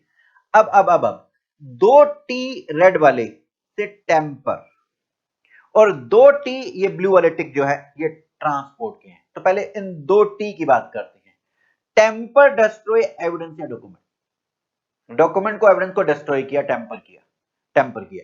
अच्छा, अब ये एक और टी, टेम्पर डिस्पोज उन गुड्स को किया जो ऑलरेडी डिटेन कर रखे हैं, सीज कर रखे हैं, अटैच कर रखे हैं डिपार्टमेंट में, उन गुड्स को आपने डिस्पोज सेल करने की कोशिश की, टेम्पर करने की कोशिश करी जो डिटेन सीज हो रखे हैं, तो ये भी अपराध है जी 21 अपराधों में। हाँ जी। अब 2T ट्रांसपोर्ट किया या सप्लाई स्टोर भी है, सप्लाई या स्टोर किया जो गुड्स लायबल टू कॉन्फिस्केशन है। हाँ जी। इसके अलावा एक और ट्रांसपोर्ट किया विदाउट कवर ऑफ डॉक्यूमेंट, जैसे इनवॉइस ईवेबल नहीं है। याद करें ईवेबल वाले टॉपिक में हमने बात करी थी, अगर ईवेबल नहीं बनाया तो पेनल्टी 122 में लगती थी, 10,000 और टैक्स व्हिचएवर इज हायर। इसके अलावा याद करें 129 में ट्रक और गुड्स को सीज कर लेते थे। याद आता है ईवेबल में ऐसा रिवीजन किया था हमने जी, तो ये मैंने आपको लिंक बताया है वो वाला। अच्छा जी, 2T हो गए। अब एक टी बचा टर्नओवर का और एक इंफॉर्मेशन वाला पॉइंट बचा। टर्नओवर को सप्रेस किया आपने, और नेक्स्ट इंफॉर्मेशन डॉक्यूमेंट नहीं दी, उन्होंने मांगी थी आपने नहीं दी, या गलत दे दी, ठीक है जी। और फिर इसके बाद में अब बचा कौन सा? ये बुक्स ऑफ अकाउंट, बीपी रह गया बस। बुक्स ऑफ अकाउंट्स नहीं मेंटेन किए या संभाल कर नहीं रखे, 72 महीने तक संभाल कर रखने होते थे। याद करें सेक्शन 36 में अकाउंट्स रिकॉर्ड के चैप्टर में पढ़ा था। या फिर फॉल्स रिकॉर्ड्स बनाए हैं या फेक अकाउंट प्रोड्यूस करें या फॉल्स इंफॉर्मेशन सबमिट करिए, ये बुक्स ऑफ अकाउंट्स में आया दोनों पॉइंट। ठीक है। फिर इसके बाद प्रिवेंट किया या ऑब्स्ट्रक्ट किया, रोका उसको, ऑफिसर को धमकी देते हो, पॉलिटिशियन की उसको ड्यूटीज डिस्चार्ज करने में उसे धमकियां देते हो, काम करने नहीं देते उसको, तो पेनल्टी यहाँ कितनी पेनल्टी है जी? 10,000 और टैक्स और टीडीएस और टीसीएस और आईटीसी और रिफंड व्हिचएवर इज हायर। ठीक है, ये 21 अपराधों में पेनल्टी है। ओके। अब मैं एक बार आपको ये 21 अपराध एक बार फटाफट से यहां से याद करा देता हूं, जैसे आपने वहां किए, एक बार फिर से स्लाइड से देखेंगे। हाँ जी, पहले 12 अपराध कैसे याद करेंगे? लॉजिकली। बिजनेस स्टार्ट करने से पहले क्या करना होता है? रजिस्ट्रेशन। तो रजिस्ट्रेशन कराया नहीं या गलत पर्टिकुलर दे दिए, तो रजिस्ट्रेशन कराते समय कितनी पेनल्टी? 10,000 और टैक्स इवेडेड, ये दो हो गए। फिर इसका रजिस्ट्री के बाद जब आप माल बेचेंगे तो क्या बनाना होता है? इनवाइस। इनवाइस के 3 पॉइंट, आपने माल तो बेचा है, इनवाइस नहीं बनाया। दूसरा, इनवाइस तो बनाया है लेकिन गुड्स सर्विस सप्लाई नहीं किया। और तीसरा, इनवाइस किसी और के रजिस्टर नंबर से बना दी। ये 3 अपराध इनवाइस के हो गए। अब इसी सेकंड फेक इनवाइस के बेस पे बाद में आएगा आईटीसी, बाद में फेक क्रेडिट ले लिया बिना गुड्स सर्विस के, जो आईटीसी डिस्ट्रीब्यूशन का पॉइंट है, तो हम बाद में करेंगे। तो इनवाइस का हुआ। अब इसके बाद टैक्स, इस इनवाइस में टैक्स कलेक्ट किया, जमा नहीं कराया, 3 महीने से ऊपर बीत गए। फिर टैक्स कलेक्ट किया इन कंट्रावेंशन, 18 लगता था 28 लगा लिया, या नहीं लगता था फिर भी लगा लिया कंट्रावेंशन, तो ये 3 महीने से ऊपर बीत गए, जमा नहीं कराया। फिर एक बार टैक्स पर टीडीएस डिडक्ट नहीं किया या कम रेट से डिडक्ट किया या डिडक्ट करने के बाद जमा नहीं कराया, तो पेनल्टी कितनी? टीडीएस और 10,000 में। फिर टीसीएस कलेक्ट नहीं किया, कम रेट से कलेक्ट किया या कलेक्ट करके जमा नहीं कराया, तो पेनल्टी कितनी? टीसीएस और 10,000 में। अब रिफंड वाला और आईटीसी वाला, रिफंड गलत ले लिया। हाँ जी, आईटीसी के लिए ये जो फेक इनवॉइस इश्यू किया था, इसके बेस पे बार ने बिना गुड सर्विस रिसीव किए वो क्रेडिट ले लिया, या आईटीसी गलत डिस्ट्रीब्यूट कर रखा है, तो पेनल्टी कितनी? ये जो आईटीसी पास ऑन कर रखा है या टैक्स, ये 10,000 विच है। अगर बायर की बात करें तो जो उसने आईटीसी अवेल कर रखा है और 10,000 विच है। हाँ जी। अब इसके बाद में 2T करे थे, 2T से टेम्पर। पहला टी टेम्पर एविडेंस डॉक्यूमेंट, दूसरा टी टेम्पर डिस्पोज जो कुछ डिटेन जो रखे हैं उनको। अब 2T से ट्रांसपोर्ट था, ट्रांसपोर्ट सप्लाई स्टोर जो गुड्स लायबल टू कॉन्फिस्केशन है, और ट्रांसपोर्ट विदाउट डॉक्यूमेंट्स। अब एक टी बचा, टर्नओवर को सप्रेस किया। अब बीच में एक इंफॉर्मेशन वाला पॉइंट बचा, मांगी थी नहीं दी या गलत दे दी। अब बीपी बचा, सिर्फ BP, B for books of accounts नहीं मेंटेन किए या संभाल करने के 72 मिनट तक, या फिर फॉल्स रिकॉर्ड्स मेंटेन किए या गलत प्रोड्यूस करी इंफॉर्मेशन, फॉल्स रिटर्न फाइल करी। और पी फॉर प्रिवेंट या ऑब्स्ट्रक्ट की, ऑफिसर को धमकी दे रहे मेरी नेता से पहचान है, तो ये पेनल्टी दजर और टैक्स और टीडीएस और टीसीएस और आईटीसी और रिफंड व्हिचएवर इज हायर, ये पेनल्टी लग जाती है। ठीक है, अब इसको रिवाइज करना तो 21 अपराध याद हो जाएंगे। बढ़ते हैं इसके बाद आगे। हाँ जी, 122 वन ए हो गया। अब आती है 122 3 पर।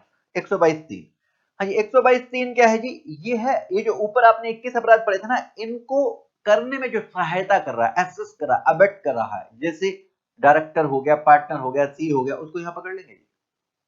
कितनी पेनल्टी? Up to 25,000। ध्यान रहे, जो हम पेनल्टी कर रहे हैं ये 100 सीजीएसटी एक्ट में करे, इतनी पेनल्टी आईजीएसटी में भी।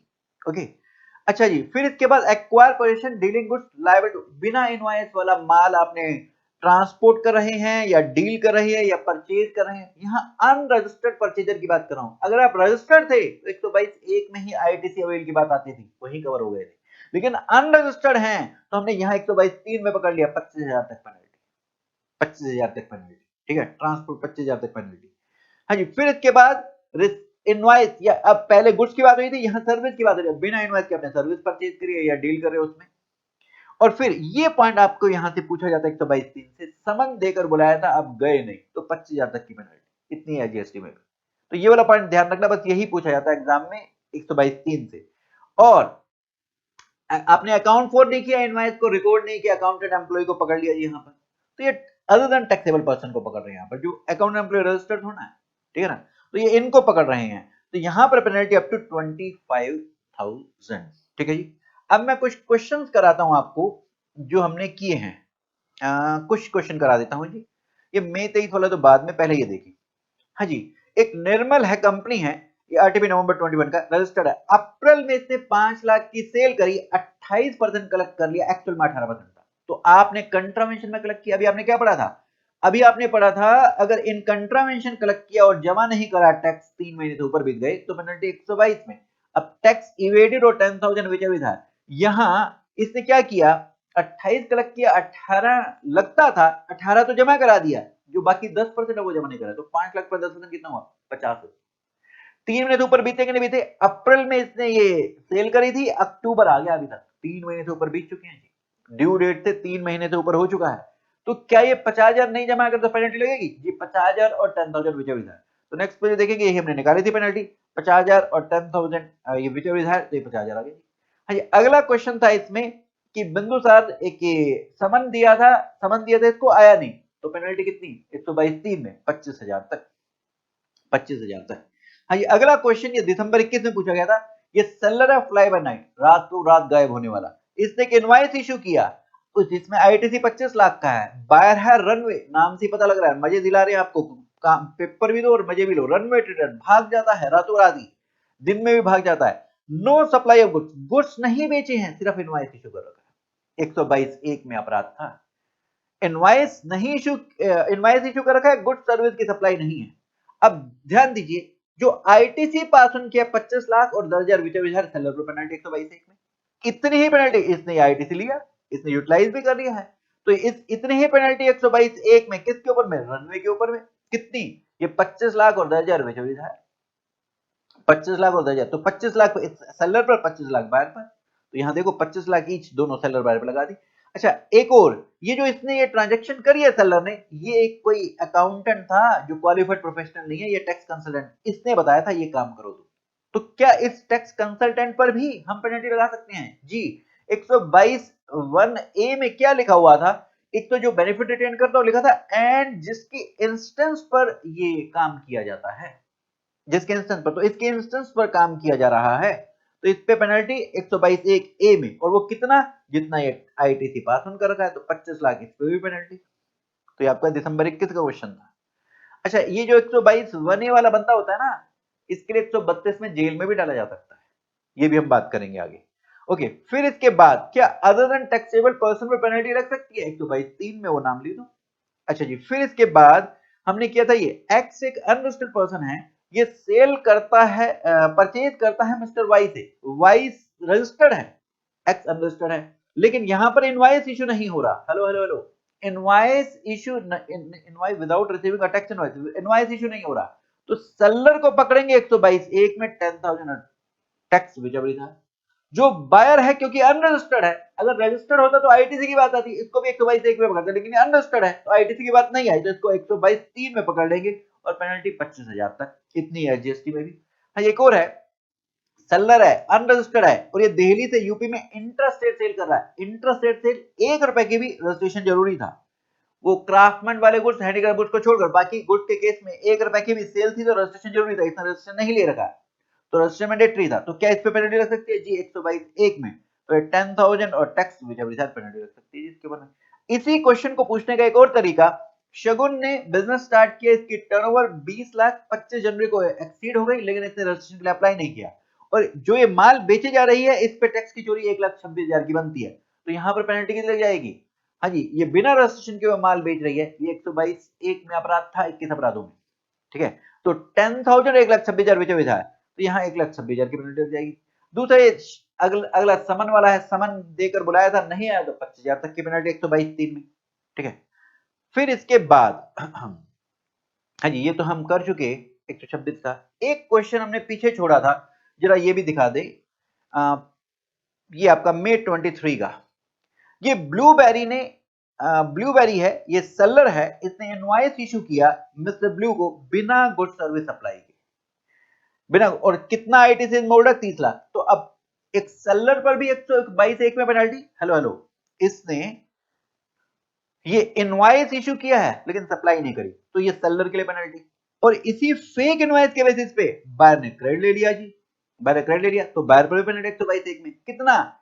जो आईटीसी के इन्वॉल्वमेंट है और 10,000 विजिबल है, तो यहां पर आईटीसी है जी आपका 30 लाख का, तो दोनों पर, सेलर पर पेनल्टी हमने लगा दी है, ये सेलर ब्लूबेरी था, इस पे 30 लाख, और ये नोट्स में तीसरा पॉइंट है, ये ब्लूबेरी पे भी हमने 30 लाख की पेनल्टी लगा दी। इसमें एक एक्स्ट्रा पॉइंट है, ये आप डिमांड रिकवरी के चैप्टर में पढ़ेंगे क्या, ये सेलर पर जो ये नोटिस आया, अगर ये इस टैक्स को, इंटरेस्ट को और पेनल्टी को 30 दिन में, नोटिस आने के 30 दिन में जमा करा दे, तो जो पेनल्टी लग के आई वो 30 लाख लग के आई है, लेकिन पेनल्टी 30 लाख नहीं देनी पड़ेगी, इसका 25% देनी पड़ेगी। 1 अप्रैल को नोटिस आया था, इसने 15 अप्रैल को जमा करा दिया, विद इन 30 डेज जमा करा दिया, तो ये 74 में आप पढ़ेंगे वहां पर, तो ये पेनल्टी फिर 25% देनी पड़ेगी, ठीक है।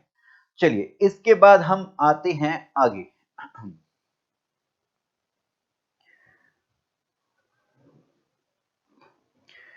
हाँ जी, वापस आएंगे। ये हमारा 122 एक हो गया, हो गया, हो गया, हो गया। अब एक नया सेक्शन 122 ए, ये सी इंस्टीट्यूट ने अपना स्टडी मटेरियल में इंक्लूड नहीं किया है, तो मतलब आपके कोर्स में नहीं है, आपकी नॉलेज के लिए सुन लीजिए। ये हमने नेक्स्ट पेज पे आपको दिया, जैसे टोबैको पान मसाला वाले होते हैं ना, इनको अपनी मशीन को रजिस्टर कराना पड़ता है, एक लिस्ट दे रखी टोबैको पान मसाला जैसे एटसेट्रा, इनको अपनी मशीन को रजिस्टर कराना पड़ता है, अगर ये रजिस्टर ना कराएं तो पेनल्टी लगाई गई है। जो पेनल्टी इनको डिमांड रिकवरी के चैप्टर में देनी है और इस चैप्टर में देनी है, वो तो देनी है, इसके अलावा मशीन को रजिस्टर नहीं कराया तो 1 लाख रुपए की पेनल्टी हर मशीन के लिए जो रजिस्टर नहीं कराई। इसके अलावा इस मशीन को वो कॉन्फिस्केट कर लेंगे, अगर आप कॉन्फिस्केशन नहीं चाहते हैं तो ये पेनल्टी दे दो जो आपको मांगी गई है, एंड ये जो आपके पास ऑर्डर आया था ना, इसके 3 दिन में इस मशीन को रजिस्टर करा लो, तो हम फिर गुड ये कॉन्फिस्केट नहीं करेंगे मशीन पे। ये आपकी नॉलेज के लिए पूछे जाने के चांस ना के बराबर, के इंस्टीट्यूट ने इंक्लूड ही नहीं किया अमेंडमेंट में। अब आते हैं इसके बाद नेक्स्ट सेक्शन 129 पर।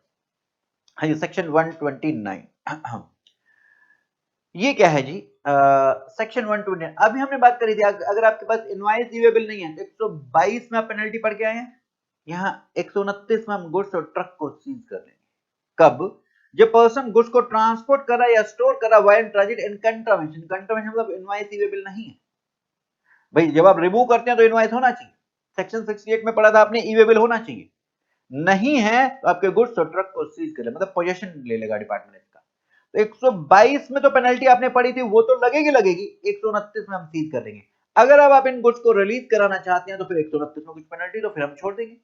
अच्छा, एक सवाल ये है कि आपके पास इनवॉइस रिसीवेबल नहीं था, अब पकड़े गए, आप 129 वाली पेनल्टी देने के लिए तैयार हो, 122 वाली भी, क्या अब आप बायर को इनवॉइस इशू कर दो, क्रेडिट मिल जाएगा? जी नहीं, ऐसा हमने आईटीसी के चैप्टर में पढ़ा था कि सेक्शन 17(5) ब्लॉक क्रेडिट में अब फ्रॉड की वजह से या टैक्स 74 में नोटिस आया या 129 या 130 सेक्शन की वहां रेफरेंस आई थी, ये फ्रॉड वाले केस हैं, तो हम यहाँ पर बायर को क्रेडिट नहीं देंगे। अच्छा, ये आपका जो गुड्स सीज किए जाएंगे, क्या इसके लिए पहले आपको नोटिस आएगा जी, सीजर के 7 दिन के अंदर नोटिस, इसके बाद नोटिस मिलने के आपके 7 दिन के अंदर ऑर्डर पास होगा। अब आप ये पे कर दो अमाउंट तो प्रोसीडिंग बंद। अगर आप 15 दिन में नहीं पे करते हैं तो हम आपके गुड्स भेज देंगे जी, कन्वेंस को भेज देंगे। ये 15 दिन वाला पीरियड पेरिशेबल गुड्स के लिए कम भी हो सकता है। अच्छा, यहां पर गुड्स को छुड़ाने के लिए पेनल्टी टेबल में दे रखी, ट्रक को भी तो छुड़ाना होगा ना, ट्रक को छुड़ाने के लिए ये जो टेबल में पेनल्टी निकल के आई ना, ये ऑर्डर में लिख कर दी जाएगी, ये वाली पेनल्टी, और यहां नीचे देखेंगे ये कन्वेंस के लिए और 1 लाख ये ट्रक के लिए। अच्छा, गुड्स के लिए हम आते हैं, यहां पर गुड्स के लिए वो कहता है ओनर पे करने के लिए आया पेनल्टी सामने या दूसरा नहीं आया। ये क्या मतलब है, ओनर का क्या मतलब है, नीचे सर्कुलर ने इसको एक्सप्लेन किया, कह रहा है कि जो कन्वेंस साथ में जा रहा है, कन्वेंस के साथ कुछ डॉक्यूमेंट हैं, तो फिर कंसाइनर या कंसाइनी को ओनर मान लिया जाएगा। डॉक्यूमेंट मतलब ईवेबल नहीं है, इनवॉइस है या चालान है। तो अब हमने इसको एनालाइज किया, अगर गुड्स की मूवमेंट कंसाइनर कर रहा है और ट्रांसपोर्ट के साथ में इनवॉइस है, ट्रांसपोर्टर के पास में इनवॉइस या चालान है, तो हम कंसाइनर को ओनर मान लेंगे। अगर गुड्स की मूवमेंट कंसाइनी कर रहा है और साथ में इनवॉइस या चालान था, तो हम कंसाइनी को ओनर मान लेंगे। अगर डॉक्यूमेंट नहीं है तो ऑफिसर डिटरमाइन करेगा किसे ओनर मानना है, और ट्रांसपोर्टर को ओनर मान लेगा। ठीक है, तो अब अगर ओनर सामने आता है ये पेनल्टी देने के लिए, तो पेनल्टी कितनी होगी, अगर गुड्स रिलीज कराना चाहते हैं तो पेनल्टी होगी टैक्स का 200%, अगर गुड्स टैक्सेबल है। अगर ओनर सामने नहीं आता और गुड्स टैक्सेबल है तो पेनल्टी कितनी होगी जी, ये 200% टैक्स तो है ही है, इसके अलावा 50% of value whichever is higher है, ध्यान दीजिए। हाँ जी, ये हम सेक्शन पढ़ रहे हैं सीजीएसटी का, इतनी ही पेनल्टी एसजीएसटी में भी, तो 50% ऑफ वैल्यू एसजीएसटी में भी और 200% SGST whichever is higher वो एसजीएसटी में भी। तो अगर आईजीएसटी का केस हुआ तो वैल्यू का 100% ले लेंगे। अभी मैं क्वेश्चन कराऊंगा तो वहां समझ में आ जाएगा। अच्छा, अगर गुड्स एग्जम्प्टेड है, ओनर सामने आता पेनल्टी देने के लिए, तो 2% ऑफ वैल्यू और 25,000 विचेवर लेस है, यहाँ हायर था, ध्यान दीजिए, टैक्सेबल में, यहाँ एग्जाम्प में लेस है, 2% ऑफ वैल्यू और 25,000 विचेवर लेस। और अगर आपका ओनर सामने नहीं आता है तो 2% की जगह क्या है, 5% वैल्यू और 25,000 विचेवर लेस, इतनी ही पेनल्टी एचजीएसटी में भी, तो ये वैल्यू का फिर डबल हो जाएगा वहां पर आईजीएसटी में। आइए जरा एक बार क्वेश्चन देखते हैं, हम जो क्वेश्चन किए थे। हाँ जी, क्वेश्चन था, वैल्यू है 30 लाख, जीएसटी बनता है सीजीएसटी 2,70,000, एजीएसटी 2,70,000। हाँ जी, आप पे सेक्शन 129 एप्लीकेबल हो रहा है और ओनर सामने नहीं आ रहा है, गुड्स टैक्सेबल है, जीएसटी लगता है तो जी। तो अब हमारी वो क्या आंसर, हमें क्या लेना है, अगर ओनर सामने नहीं आता तो ये देखो टैक्सेबल है तो 50% ऑफ वैल्यू और 200% ऑफ टैक्स विचेवर इज, ठीक है। तो वैल्यू कितनी है जी, 30 लाख, 30 लाख का 50% कितना हुआ, 15 लाख, और सीजीएसटी कितना जी, 2,70,000, 2,70,000 का 200% कितना हुआ, 5 लाख चले जाए, तो दोनों में से हाइयर क्या हुआ, 15 लाख, तो 15 लाख देना पड़ेगा। इतनी ही पेनल्टी एचजीएसटी में भी, हमने ये भी निकाल दिया। तो क्वेश्चन में सीजीएसटी में भी पूछा था और एचजीएसटी में भी पूछा था कि सीजीएसटी एचजीएसटी दोनों में निकाल कर बताओ, तो हमने दोनों निकाल कर बता दीजिए। ओके, अब आप देखें 50% of 30 lakh 15 lakh, 50% of 30 lakh 15 lakh, CGST ST दोनों में यही हायर आ रहा है, तो एक तरीके से 100% ऑफ वैल्यू 30 लाख हो गया ना, 15 30 लाख जी। तो इसलिए आईजीएसटी में हम 100% बोल दिया करते हैं, तो क्योंकि सीजीएसटी एसटी दोनों में लेना होता है ना जी। अच्छा, ये क्वेश्चन में चेंज करता है, मान लीजिए गुड्स एग्जम्प्टेड होते और ओनर सामने नहीं आता, फिर क्या था जी, 5% ऑफ वैल्यू और 25,000 which ever is less, 5% of value, value 30 lakh थी और 25,000 विच एवर लेस 25,000 आ गया जी, इतने ही एचजीएसटी में भी, तो आईजीएसटी में डबल हो जाता जी, 5 का 10% ले लेते। अच्छा जी, और 25 की आप 50,000 ले लेते। ओके, अब अगला क्वेश्चन है, यहाँ पर आईजीएसटी की बात है, 80,000 की गुड्स की वैल्यू और आईजीएसटी 18% है। अब यहाँ पर कह रहे हैं दोनों तरीके से कह रहे हैं, अगर ओनर सामने आता है और ओनर सामने नहीं आता पे करने के लिए। हाँ जी, अगर ओनर सामने आया तो 80,000 पे 18% निकालो, इसका 200% निकाल दो, हमने यही किया, 80,000 पे 18% निकाला, इसका 200% कर दिया, इसका 200% कर दिया।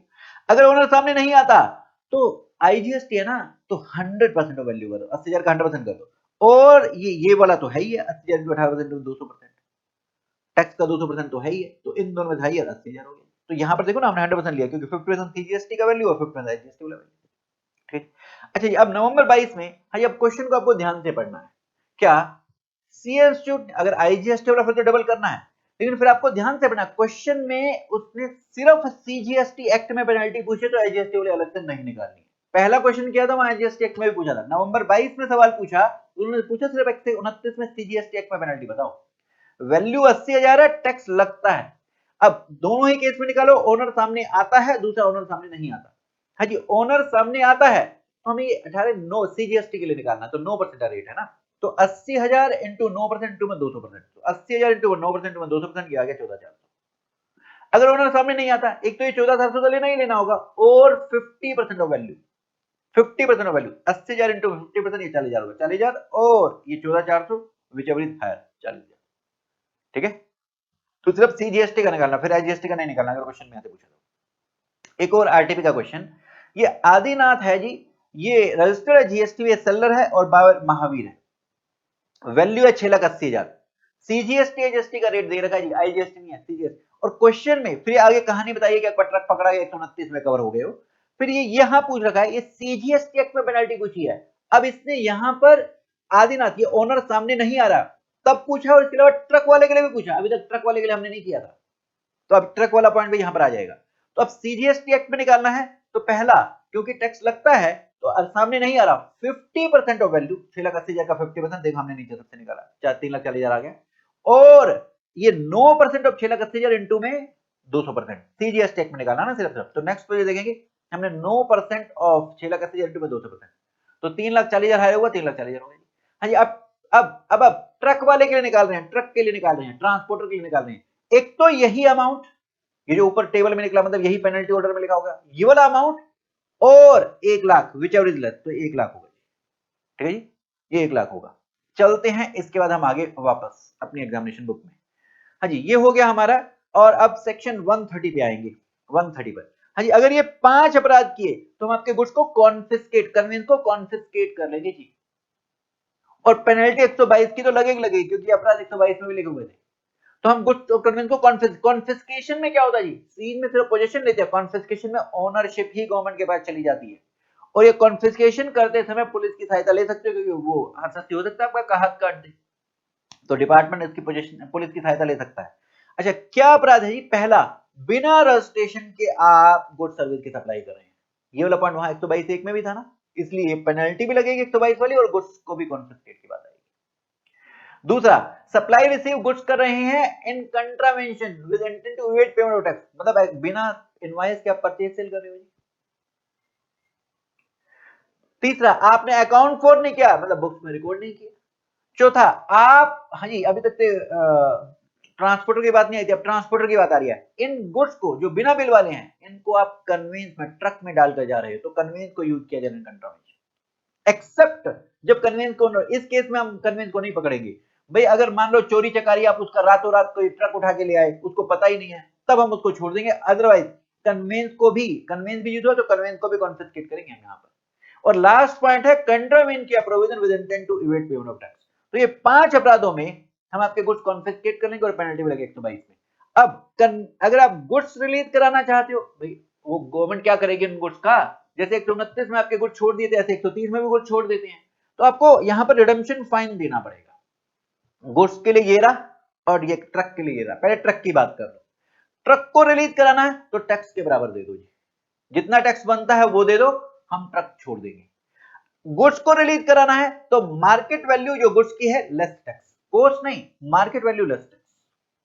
अब ध्यान दीजिए, ये जो टैक्स क्यों लेस किया, टैक्स तो सेक्शन 9 में ले ही लेंगे ना, तो गुड्स की मार्केट वैल्यू ले, क्या टैक्स भी ले ले और गुड्स की जो मार्केट प्राइस है वो भी ले ले, तो कोई माल छुड़ाएगा? प्रैक्टिकली इतना रिडेम्पशन फाइन लेते नहीं है, थोड़ा सा लगा के छोड़ देते हैं। अगर मार्केट वैल्यू ले ली तो हम कहेंगे अपने पास रखो, हमें क्या करना, तो थोड़ा सा लगा के छोड़ देते, तो ये मैक्सिमम है। लेकिन इसलिए इन्होंने लिखा, अगर तुमने जो रिडेम्पशन फाइन लिया प्लस जो 122 की पेनल्टी है, ये टैक्स से कम नहीं जानी चाहिए, tax can not be less than tax, तो कम से कम ये दोनों मिलाकर जो फाइन लिया है और जो पेनल्टी है 122 वाली, ये कम से कम टैक्स के बराबर होनी चाहिए। ओके जी, हाँ जी, क्या अगर आप ये नहीं पे करते 3 महीने में रिडेम्पशन फाइन, तो क्या आपके गुड्स को बेच देंगे? जी हाँ। तो आइए जरा आप ये करते हैं, एक बार याद कर ले, फाइन कितना लगता है जी, मैक्सिमम फाइन यहाँ पर गुड्स के लिए मार्केट वैल्यू माइनस टैक्स, और ट्रक के लिए टैक्स के बराबर। तो क्वेश्चन देखिए हमारे पास क्वेश्चन है कि गुड्स लायबल फॉर कॉन्फिस्केशन है सेक्शन 130, मार्केट वैल्यू 20 लाख है, कॉस्ट दे रखी है हमें, उससे मतलब नहीं है, टैक्स हमारा 3,60,000, तो 20 लाख माइनस 3,60,000 ये गुड्स के लिए हो गया, ट्रक के लिए ये 3,60,000 टैक्स के बराबर। यही हमने सेम क्वेश्चन आज अगला भी किया था। ठीक है जी, चलिए अब आगे बढ़ते हैं। इसके बाद सेक्शन 131, हाँ जी, आपके गुड्स को कॉन्फिस्केट किया गया और आप पे पेनल्टी भी लगाई गई है, क्या आपको जेल में भी डाल सकते हैं? क्रिमिनल प्रोसीडिंग नहीं होगी, क्रिमिनल प्रोसीडिंग से कोई लेना देना है वो तो, हाँ, ये गुड्स कॉन्फिस्केट पेनल्टी इंटरफेयर नहीं करेगा अदर पनिशमेंट के लिए, क्रिमिनल प्रोसीडिंग भी आपके अगेंस्ट में हो सकती है, और वो शुरू हो रही है आपकी यहाँ पर 132 में। नेक्स्ट पेज पर, हाँ, ये 132 के लिए पहले एक बार नेक्स्ट पेज पे आइए, यहाँ एक सीक्वेंस दिया मैंने, क्या सेक्शन 132 6 और 134 में लिखा हुआ है कि अगर प्रोसिक्यूशन प्रोसीडिंग स्टार्ट करनी है, ये कोर्ट का काम है।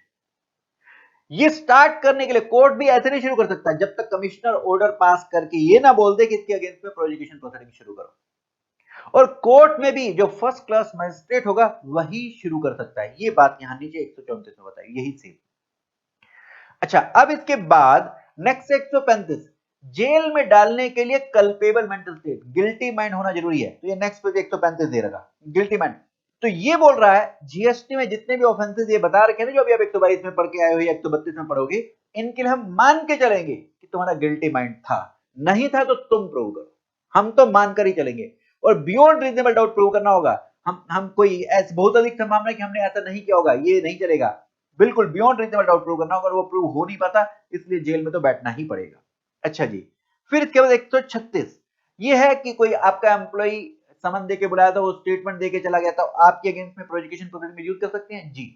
तो 132 में अब हम ऊपर करेंगे एसएससी को जेल में, ये 133 नीचे दे रखा है, ये ऑफिसर को जेल में डालने के लिए। इस जेल से माफी के लिए 138 है, वो कंपाउंडिंग हो सकती है, वो 138 में बात करेंगे। ठीक है, तो आइए पहले हम 132 करते हैं। 132, हाँ जी, इसमें पहले 4 अपराध C plus NB, cognizable plus non bailable, अगर टैक्स की चोरी 5 करोड़ से ऊपर है, यही 4 अपराध अगर 5 करोड़ या उससे कम है तो नॉन कॉग्निजेबल प्लस बिलेबल, और फिर अगले जितने भी अपराध हैं ई टू लेके एल तक, ये चाहे 5 करोड़ से कम चोरी हो, 5 करोड़ से ऊपर चोरी हो, नॉन कॉग्निजेबल प्लस बिलेबल ही माने जाएंगे। तो पहले 4 अपराध के लिए हमने यहां लिखा, यहां अगर 5 करोड़ से ऊपर की चोरी है तो सी प्लस एनबी।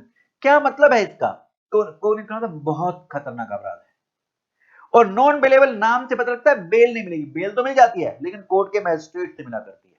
सर ये बेल का क्या मतलब है भाई? वो आपने सुना होगा ना, सलमान खान बेल पे बाहर है, बॉन्ड भर के बाहर बैठा हुआ है, प्रोसीडिंग चल रही है अभी, लेकिन अभी जेल अवार्ड नहीं हुई तो अभी वो बेल पे बाहर आ सकते हैं। नेक्स्ट, टैक्स की चोरी 5 करोड़ से कम है इन्हीं पहले 4 अपराधों में, नॉन कॉग्निजेबल प्लस बिलेबल। हाँ जी, फर्क क्या है इन दोनों में? कॉग्निजेबल में आपको अरेस्ट किया जा सकता है बिना कोर्ट के वारंट के, और यहां बेल आपको मिलती है कोर्ट से ही, नाम भले ही नॉन बेल, बेल मिल जाती है लेकिन कोर्ट के मैजिस्ट्रेट देता है। ये जो नॉन कॉग्निजेबल बेलेबल है, अरेस्ट बिना कोर्ट के वारंट के नहीं हो सकता, और बेल जिसने अरेस्ट किया, जैसे पुलिस ने अरेस्ट की तो पुलिस ही बेल दे देती है। एग्जाम्पल, आप घर से बाहर निकले, सामने पड़ोसी सीए का रिजल्ट क्या रहा भाई तुम्हारा, पिछली बार भी नहीं हुआ था, गुस्से में आके आपने उसका मुंह तोड़ दिया, अपने भावों को कंट्रोल न कर पाए, यहां पुलिस आपको अरेस्ट करने आई, यहां पर ये नॉन कॉग्निजेबल है, आप उसकी हत्या नहीं करना चाहते थे, आप उसको डराना चाहते थे, घुड़की देना चाहते थे, तो ये नॉन कॉग्निजेबल है, तो बेल पुलिस ही दे देगी। तो यहाँ जीएसटी की बात करें तो जीएसटी का ऑफिसर अरेस्ट करा वही बेल देगा, नॉन कॉग्निजेबल बेलेबल। ठीक है जी। अच्छा जी, अब जरा पहले 4 अपराध की बात करते हैं जो 5 करोड़ से ऊपर हैं और बहुत खतरनाक माने जाते हैं। क्या है जी? पहला, आपने गुड सर्विस की सप्लाई करी और बिना इनवॉइस के, ये तो 122 में आई थी बात, वही वैसे वैसे आ रहे हैं।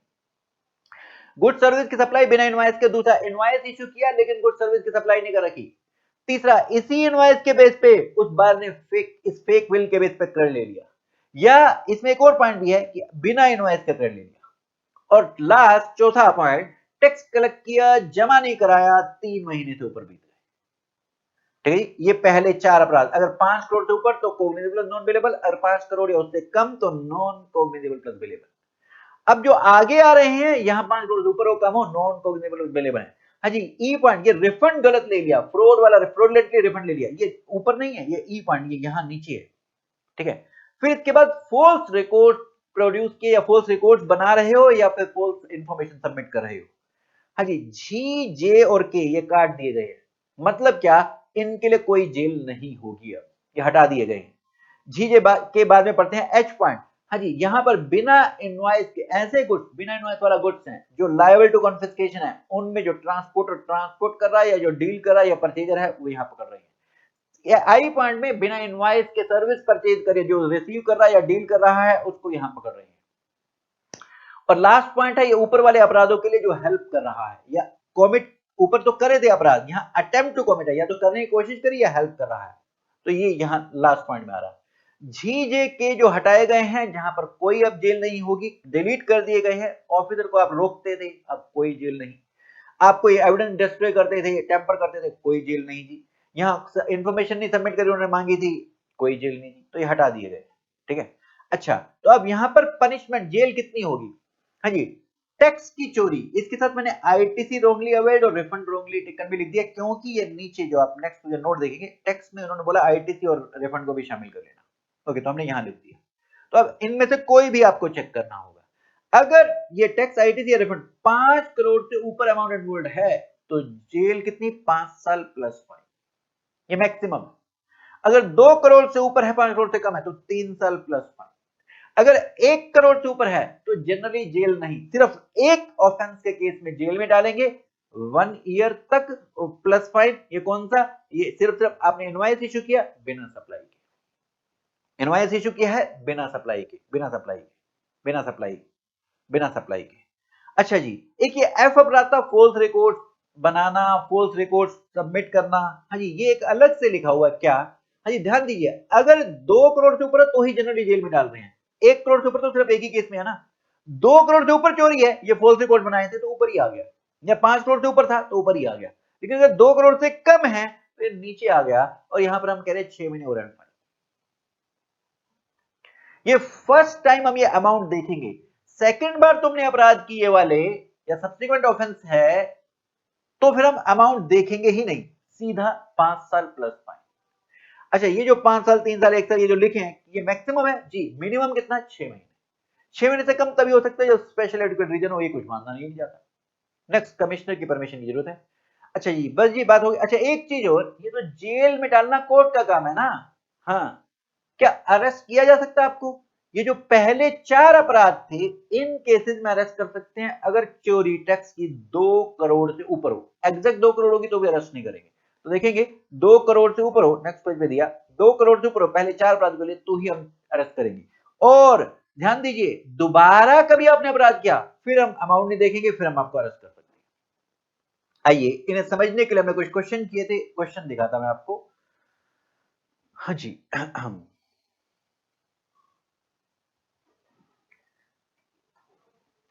ये क्वेश्चन किया था हमने, एक एक्स है 245 लाख इसने कलेक्ट किया, जमा करा दिया 241 लाख। कितना नहीं जमा करा जी? 4 लाख जमा नहीं करा। और इसमें फॉल्स रिकॉर्ड्स आपने बना रखे हैं। ओके, अब जरा देखें, ये वाला जो अपराध था, अगर हम 132 में बात करें, टैक्स कलेक्ट किया जमा नहीं कराया, 3 ने ऊपर बीत गई, ये यहां पर था। लेकिन 5 करोड़ से कम है तो नॉन क्रेडिटेबल।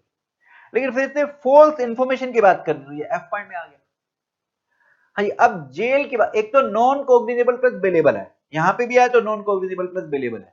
अब जरा ध्यान दीजिए, जेल की बातें आएंगी तो टैक्स की चोरी देखनी है। 2 करोड़ से ऊपर है क्या? नहीं, यहां चोरी कितनी है जी? सिर्फ 4 लाख। और ये फॉल्स रिकॉर्ड्स की बात है तो यहां पर 6 महीने और फाइन। एक तो ये आपका offence non cognisable plus bailable, और इसके अलावा जेल 6 महीने और फाइन और बोथ।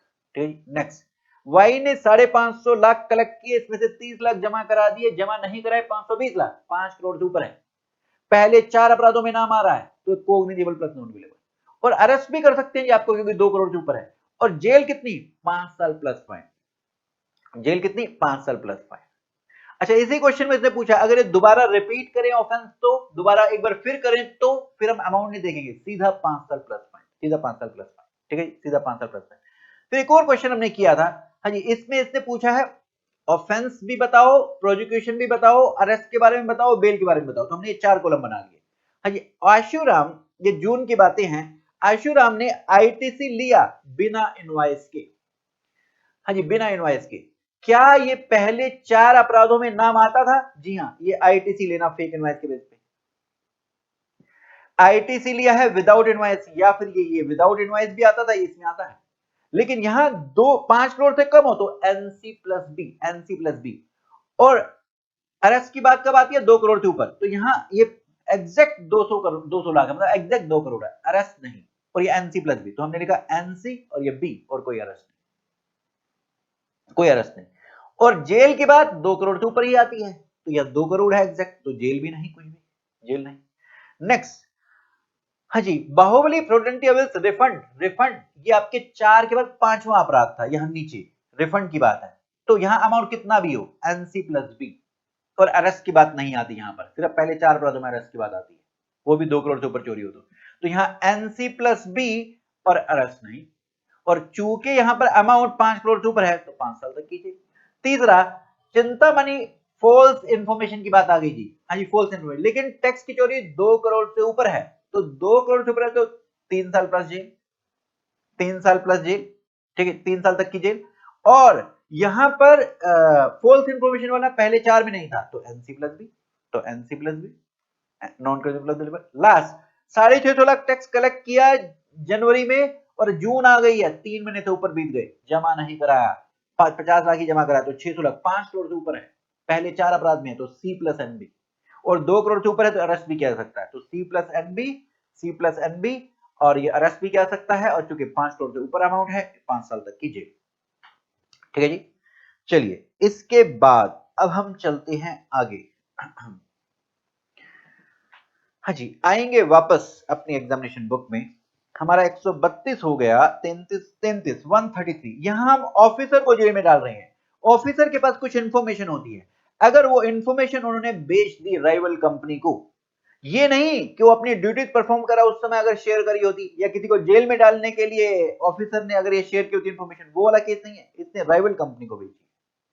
तो वो कौन कौन है, जैसे 151 में आपसे स्टैट या इंफॉर्मेशन कलेक्ट करी थी, या जो एम्प्लॉय है डिपार्टमेंट का, वो कंप्यूटर ऑपरेटर है, वो डाटा शेयर कर दे, या फिर 150 में इंफॉर्मेशन रिटर्न जिसके पास है होते हैं, वो इंफॉर्मेशन रिटर्न कोई रिलायंस की डाटा किसी और कंपनी को शेयर कर दिया, या फिर जो पोर्टल को मैनेज कर रहे हैं इन्फोसिस ने बनाया, इसके एम्प्लॉय अब इसको मैनेज किए जा रहे हैं वो, तो इनको जेल कितनी होगी जी? 6 महीने और फाइन 25,000 और बोध।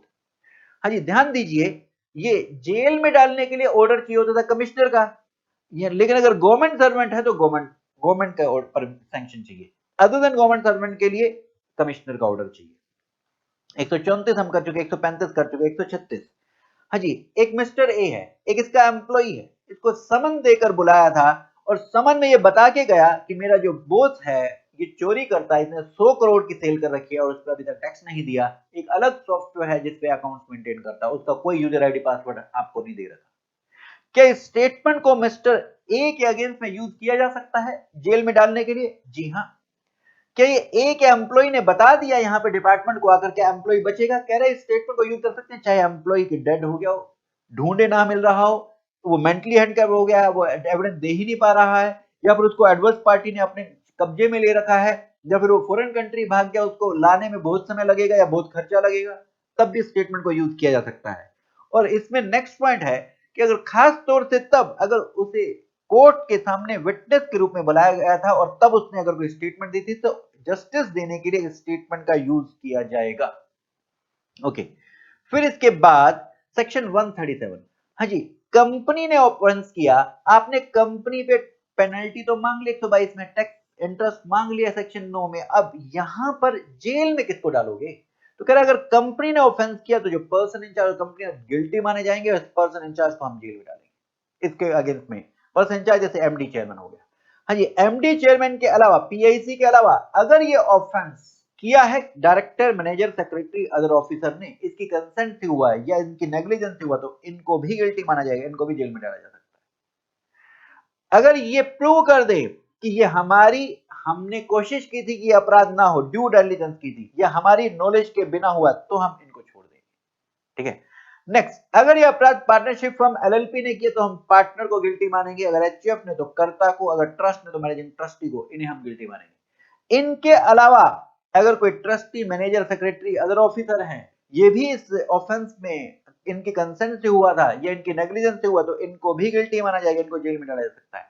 अगेन, अगर ये प्रूव कर दें कि हमारी सहमति के बिना है, हमें नहीं पता लगा था, ये हमारी नॉलेज के बिना हुआ है और हमने कोशिश की थी, अब पता लग गया था तो हमने कोशिश की थी ऑफेंस ना हो, तब हम इनको छोड़ दिए।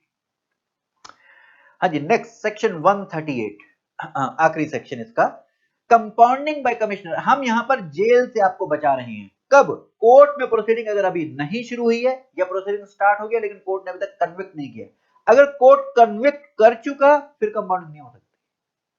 कोर्ट ने अभी प्रोसीडिंग शुरू हो गई है लेकिन कन्विक्ट नहीं किया तो कंपाउंडिंग हो सकती है। इसमें आपको कंपाउंडिंग फी, इसके साथ टैक्स इंटरेस्ट पेनल्टी तो देना ही है।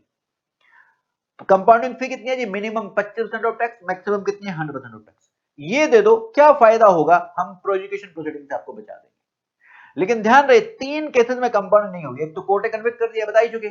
फिर ये जो जितने भी अपराध थे 132(1) के, एक बी पॉइंट छोड़ दो, बाकी सभी की ऑफेंस की कंपाउंडिंग हो सकती है एक बार। अगर आपने जीवन में एक बार करा ली, दोबारा नहीं होगी। एक बार हो सकती है, फिर दोबारा नहीं कभी होगी। एक अपराध की कंपाउंडिंग कभी नहीं होगी, पहली बार भी नहीं होगी, अगर आपने इनवॉइस इशू कर रखा है विदाउट सप्लाई। अच्छा जी, अब ये जो मिनिमम मैक्सिमम था ये तो सेक्शन में बता हुआ है, इसके लिए अब रूल बनाया हुआ है एक्चुअल में कितनी लेंगे, तो उसके लिए रूल देखेंगे। रूल 162 नेक्स्ट पेज पे। हाँ जी, यहां पर आपको एप्लीकेशन लगाने कंपाउंडिंग की और 90 दिन में ऑर्डर आ जाएगा कि कितनी आपको कंपाउंडिंग फी देनी है। अब जो ये कंपाउंडिंग फी आएगी इसके 30 दिन में आपको पे कर देनी है, 30 दिन में आपको पे कर देनी है। अच्छा, ये कितनी पे करनी है? पहले 4 अपराध छोड़िए, 4 में 132 1 ए बी सी डी में बी के तो होता नहीं था, वो 3 लिखे, एक रिफंड वाला और ले लिया ई पॉइंट। इसके अलावा जो बाकी बचे हुए अपराध थे आपके 132 के, उनमें हम सिर्फ 25% ऑफ टैक्स ले लेंगे। 25% टैक्स या आईटीसी या रिफंड, बस 25% ले लेंगे, 25%। बस यही, मतलब मिनिमम मैक्सिमम क्या, यही ले लेंगे, मैक्सिमम यही ले लेंगे, बस खत्म बात। लेकिन जो पहले 4 हैं इसमें बी पॉइंट तो नहीं था, इनवॉइस इशू किया बिना सप्लाई वाला, वो नहीं है, बाकी हैं। तो इनके लिए इसमें एक रिफंड वाला पॉइंट और आ गया। यहां पर हम, अगर आपकी 5 करोड़ से ऊपर की चोरी है, टैक्स आईटीसी या रिफंड, तो फिर इसको याद करने की ट्रिक, 5 के आगे जीरो लगाओ, मिनिमम 50% लेंगे। मैक्सिमम कितना? इसके आगे 75%। वहां मिनिमम कितना बोला था? मिनिमम सेक्शन में बोला था 25, मैक्सिमम 100। हम मिनिमम 25 नहीं ले रहे, हम पहले 4 में 50 ले रहे मिनिमम। और मैक्सिमम कितना ले रहे हैं जी? 100 नहीं ले रहे, हम 75 ले रहे हैं, अगर 5 करोड़ से ऊपर की चोरी है। अगर 2 करोड़ से ऊपर 5 करोड़ से कम है, क्योंकि 2 करोड़ से ऊपर ही तो जेल में डालते हैं ना, एक केस में डालते थे 2 करोड़ 1 करोड़ से ऊपर में, उसके लिए हम कंपाउंडिंग कर ही नहीं थे, वो इनवॉइस इशू किया बिना सप्लाई के, ठीक है ना। अब 2 करोड़ से ऊपर है पहले 4 अपराधों में, तो फिर कितनी ले लेंगे जी? यहाँ का 2 2 जा 40% मिनिमम, 2 3 जा 6, ये 60% मैक्सिमम। ये ट्रिक है याद करने की, आपकी मर्जी कैसे याद करो। एक क्वेश्चन दिखाते हैं, ये आपसे पूछा गया।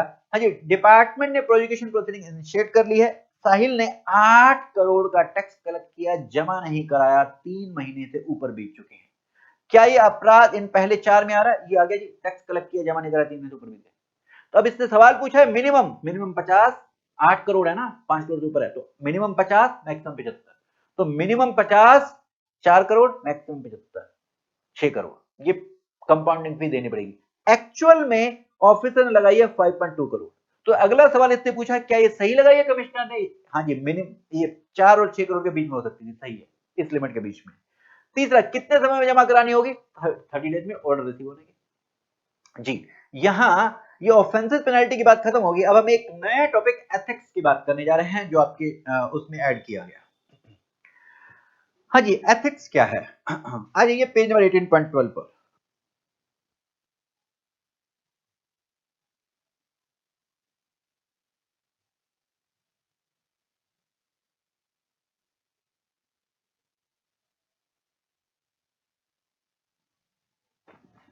क्या सही है और क्या गलत है, उसके अकॉर्डिंग जो सही है, जो मॉरली एक्सेप्टेबल है, वो काम करो।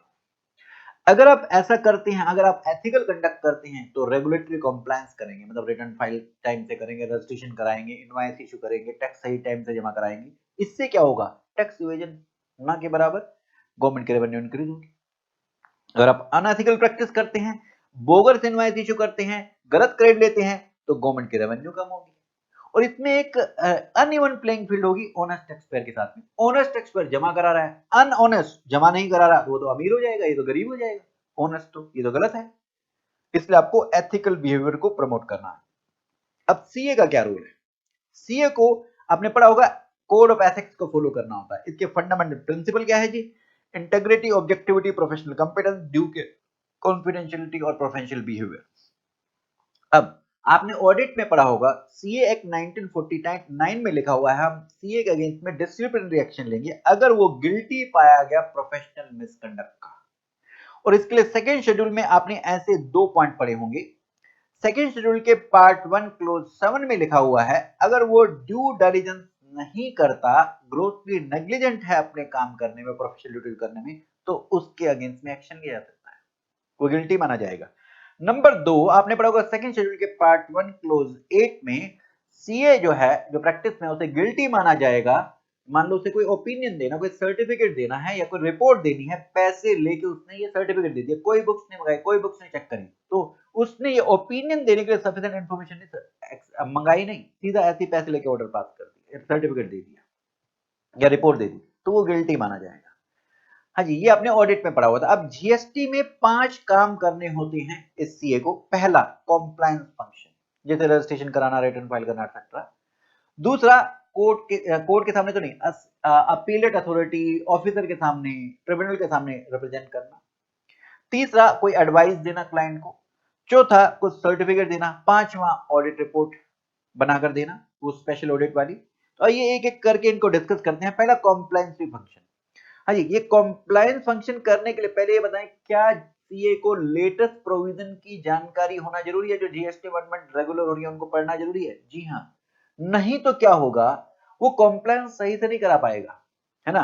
वो अगर गलत लॉ को वॉयलेट करा देता है एडवाइस देते समय, सर्टिफिकेट देते समय, तो उस सीए को भी फिर जेल में डाला जा सकता है, उस पर भी पेनल्टी लग सकती है। इसलिए जीएसटी लॉ की बराबर जानकारी होना जरूरी है, अपडेटेड।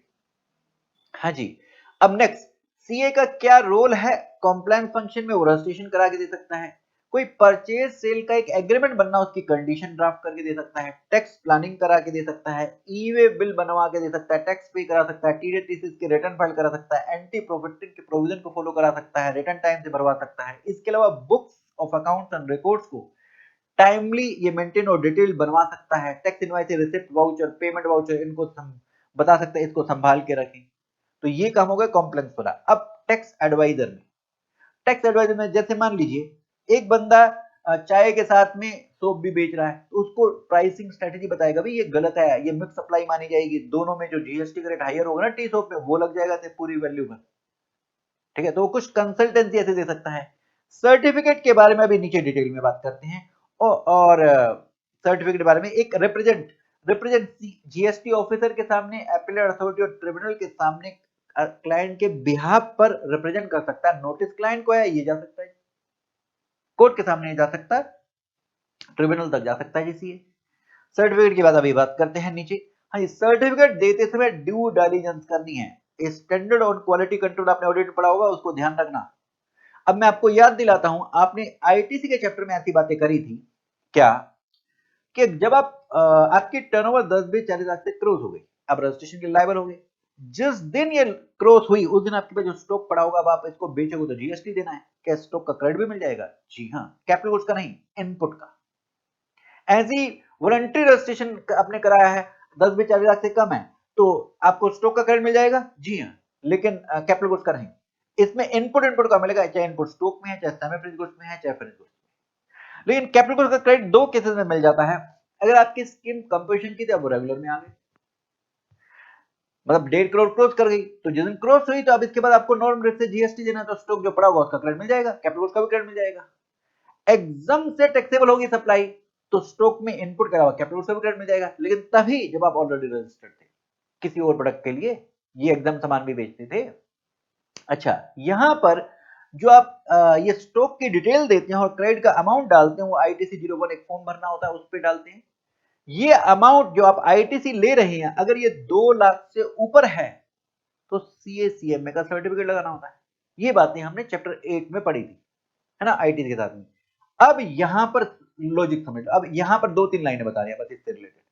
भाई ये 2 लाख से ऊपर आपने क्लेम किया क्रेडिट, सीए का सर्टिफिकेट, क्या सीए को बुक्स बड़े ध्यान से चेक करनी पड़ेगी कि 2 लाख से ऊपर कैलकुलेट कर रखा है, सही कैलकुलेट किया कि नहीं किया?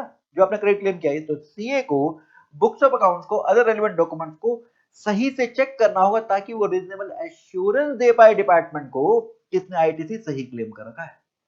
एक और हमने बात करी थी, अगर बिजनेस बिकता है तो यहां पर असेट साइड पे आपके पास आईटीसी है, लायबिलिटी साइड पे जीएसटी है। तो आप आईटीसी, जिसको बिजनेस बेचा, बी को बेचा, तो बी को आप आईटीसी ट्रांसफर कर सकते हैं, लेकिन शर्त यह है कि लायबिलिटी भी ट्रांसफर करनी पड़ेगी। अब ये लायबिलिटी ट्रांसफर हुई है कि नहीं हुई, इसके लिए सीएसीएम का सर्टिफिकेट लगाना पड़ता था। तो क्या सीएसीएम में जो सर्टिफिकेट दे रहा है, भाई जीएसटी की लायबिलिटी भी ट्रांसफर, ये देखना है ना। तो क्या यहां पर सीए को बुक्स ऑफ अकाउंट्स को, अदर रेलेवेंट डॉक्यूमेंट को चेक करना पड़ेगा ताकि वो रीजनेबल एश्योरेंस दे पाए कि जो सेल, मर्जर, एमेलिएशन हुआ, यहां पर लायबिलिटीज भी ट्रांसफर हुई है। जी हाँ, वो देखेगा तभी तो पता बता पाएगा ना। थर्ड पॉइंट बाद में करते हैं, पहले फोर्थ पॉइंट। जब हम आईटीसी रिवर्स की बातें कर रहे हैं, 3 केसेस में आईटीसी रिवर्स। पहले आप रेगुलर में से आप कमीशन में चले गए, तब आपको जीएसटी क्रेडिट मिलता नहीं, तो क्रेडिट रिवर्स करना पड़ेगा। आपकी पहले टैक्सेबल सप्लाई जब एग्जाम्प्ट हो गई, टैक्स देना नहीं, तो क्रेडिट रिवर्स करो, रजिस्ट्रेशन कैंसिल हो गया। अब यहां पर जो आप आईटीसी निकालते थे, ये इनपुट के लिए परचेज इनवॉइसेस के बेसिस पर, जो स्टॉक में पड़ा हुआ माल, उसकी परचेज इनवॉइसेस के बेसिस पर निकालते थे। अगर परचेज इनवॉइसेस नहीं है, तो आज जो मार्केट वैल्यू है, इसके बेसिस पर आप टैक्स निकालते थे। ये मार्केट वैल्यू सही निकाली कि नहीं निकाली, इसके लिए सीए का सर्टिफिकेट चाहिए होता था। अब ये आपने सही आईटीसी रिवर्स किया कि नहीं किया, तभी तो सीए सर्टिफिकेट सर्टिफाई कर पाएगा ना, जो वो बुक्स को चेक करेगा। तो यहां पर सीए को मेटिकुलस एग्जामिनेशन करना पड़ेगा बुक्स का और अदर रेलेवेंट डॉक्यूमेंट्स का, ताकि वो रीजनेबल एश्योरेंस दे पाए कि हाँ आपने आईटीसी सही रिवर्स किया है। तो ये काम करना है।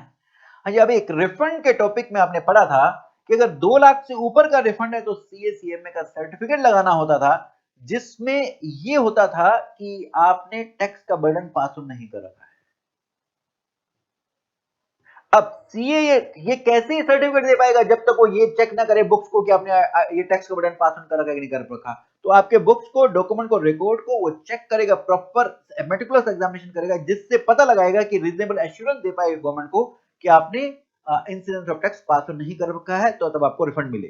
हाँ जी, लास्ट ये ऑडिट रिपोर्ट का, ये सेक्शन 66 हमने स्पेशल ऑडिट की बात करी थी। अगर स्क्रूटनी, इंक्वायरी, इन्वेस्टिगेशन के दौरान पता लगा कि गड़बड़ है, आपने चोरी कर रखी है, वैल्यू सही नहीं है, आईटीसी सही नहीं है, तो या तो डिपार्टमेंट खुद ऑडिट करे 65 में। लेकिन डिपार्टमेंट लगता है केस कॉम्प्लेक्स है, आपने प्रॉपर बुक्स नहीं मेंटेन करे कि आपकी ब्रांचेस ओवर इंडिया हैं, तो आप डिपार्टमेंट लगता है मेरे से नहीं निकल पाएगा, किसी एक्सपर्ट से, सीएसीएमए से ऑडिट कराना चाहिए, तो आपसे ऑडिट कराते थे। 90 डेज में आप ऑडिट कर देते थे, रिपोर्ट बना देते थे, लेकिन ये फर्दर 90 डेज के लिए एक्सटेंड भी हो सकता था। ये ऑडिट तब भी हो सकता है जब किसी अदर लॉ में ऑडिट हो रखा है, और ये आपको अपॉर्चुनिटी दिया जाएगा, क्लाइंट को अपॉर्चुनिटी दी जाएगी, जो भी मटेरियल गैदर किया है आपके अगेंस्ट अगर नोटिस वोटिस इशू करना, उससे पहले आपको पक्ष सुना जाएगा। नेक्स्ट, इसकी फी, सीए की फी कौन देता था, डिपार्टमेंट खुद दिया करता था। इसके बाद 73 74 के नोटिस इशू होते थे। अब मान लीजिए ये स्पेशल ऑडिट आपको मिल रहा है, आपकी फर्म है, फर्म में 4 पार्टनर हैं, एक पार्टनर की वाइफ उसी कंपनी में अकाउंटेंट है, तो क्या आपको ये डिस्क्लोज कर देना चाहिए? जी हाँ, कि ये रिलेशनशिप है हमारा उनसे, हम इंडिपेंडेंट रिपोर्ट नहीं दे पाएंगे। जी, ये उनको बता दो, ये कॉन्फ्लिक्ट ऑफ इंटरेस्ट है हमारा। अच्छा, अब अगर नहीं है तो अब सीए क्या करेगा, एक एंगेजमेंट लेटर मिलेगा डिपार्टमेंट से, तो वो चेक करेगा कि पहले तो कॉन्फ्लिक्ट ऑफ इंटरेस्ट नहीं है, फिर दूसरा उस एंगेजमेंट लेटर को चेक करेगा कि मेरे को इसके बेसिस पर कौन से एरिया, वैल्यू का ऑडिट करना है, आईटीसी का ऑडिट करना है, कौन से पीरियड का ऑडिट करना है। फिर वो प्रॉपर सारे डॉक्यूमेंट, फाइनेंशियल स्टेटमेंट और ट्रांजैक्शन रिपोर्ट्स मंगाएगा और फिर वो प्रॉपर उनका ऑडिट करेगा।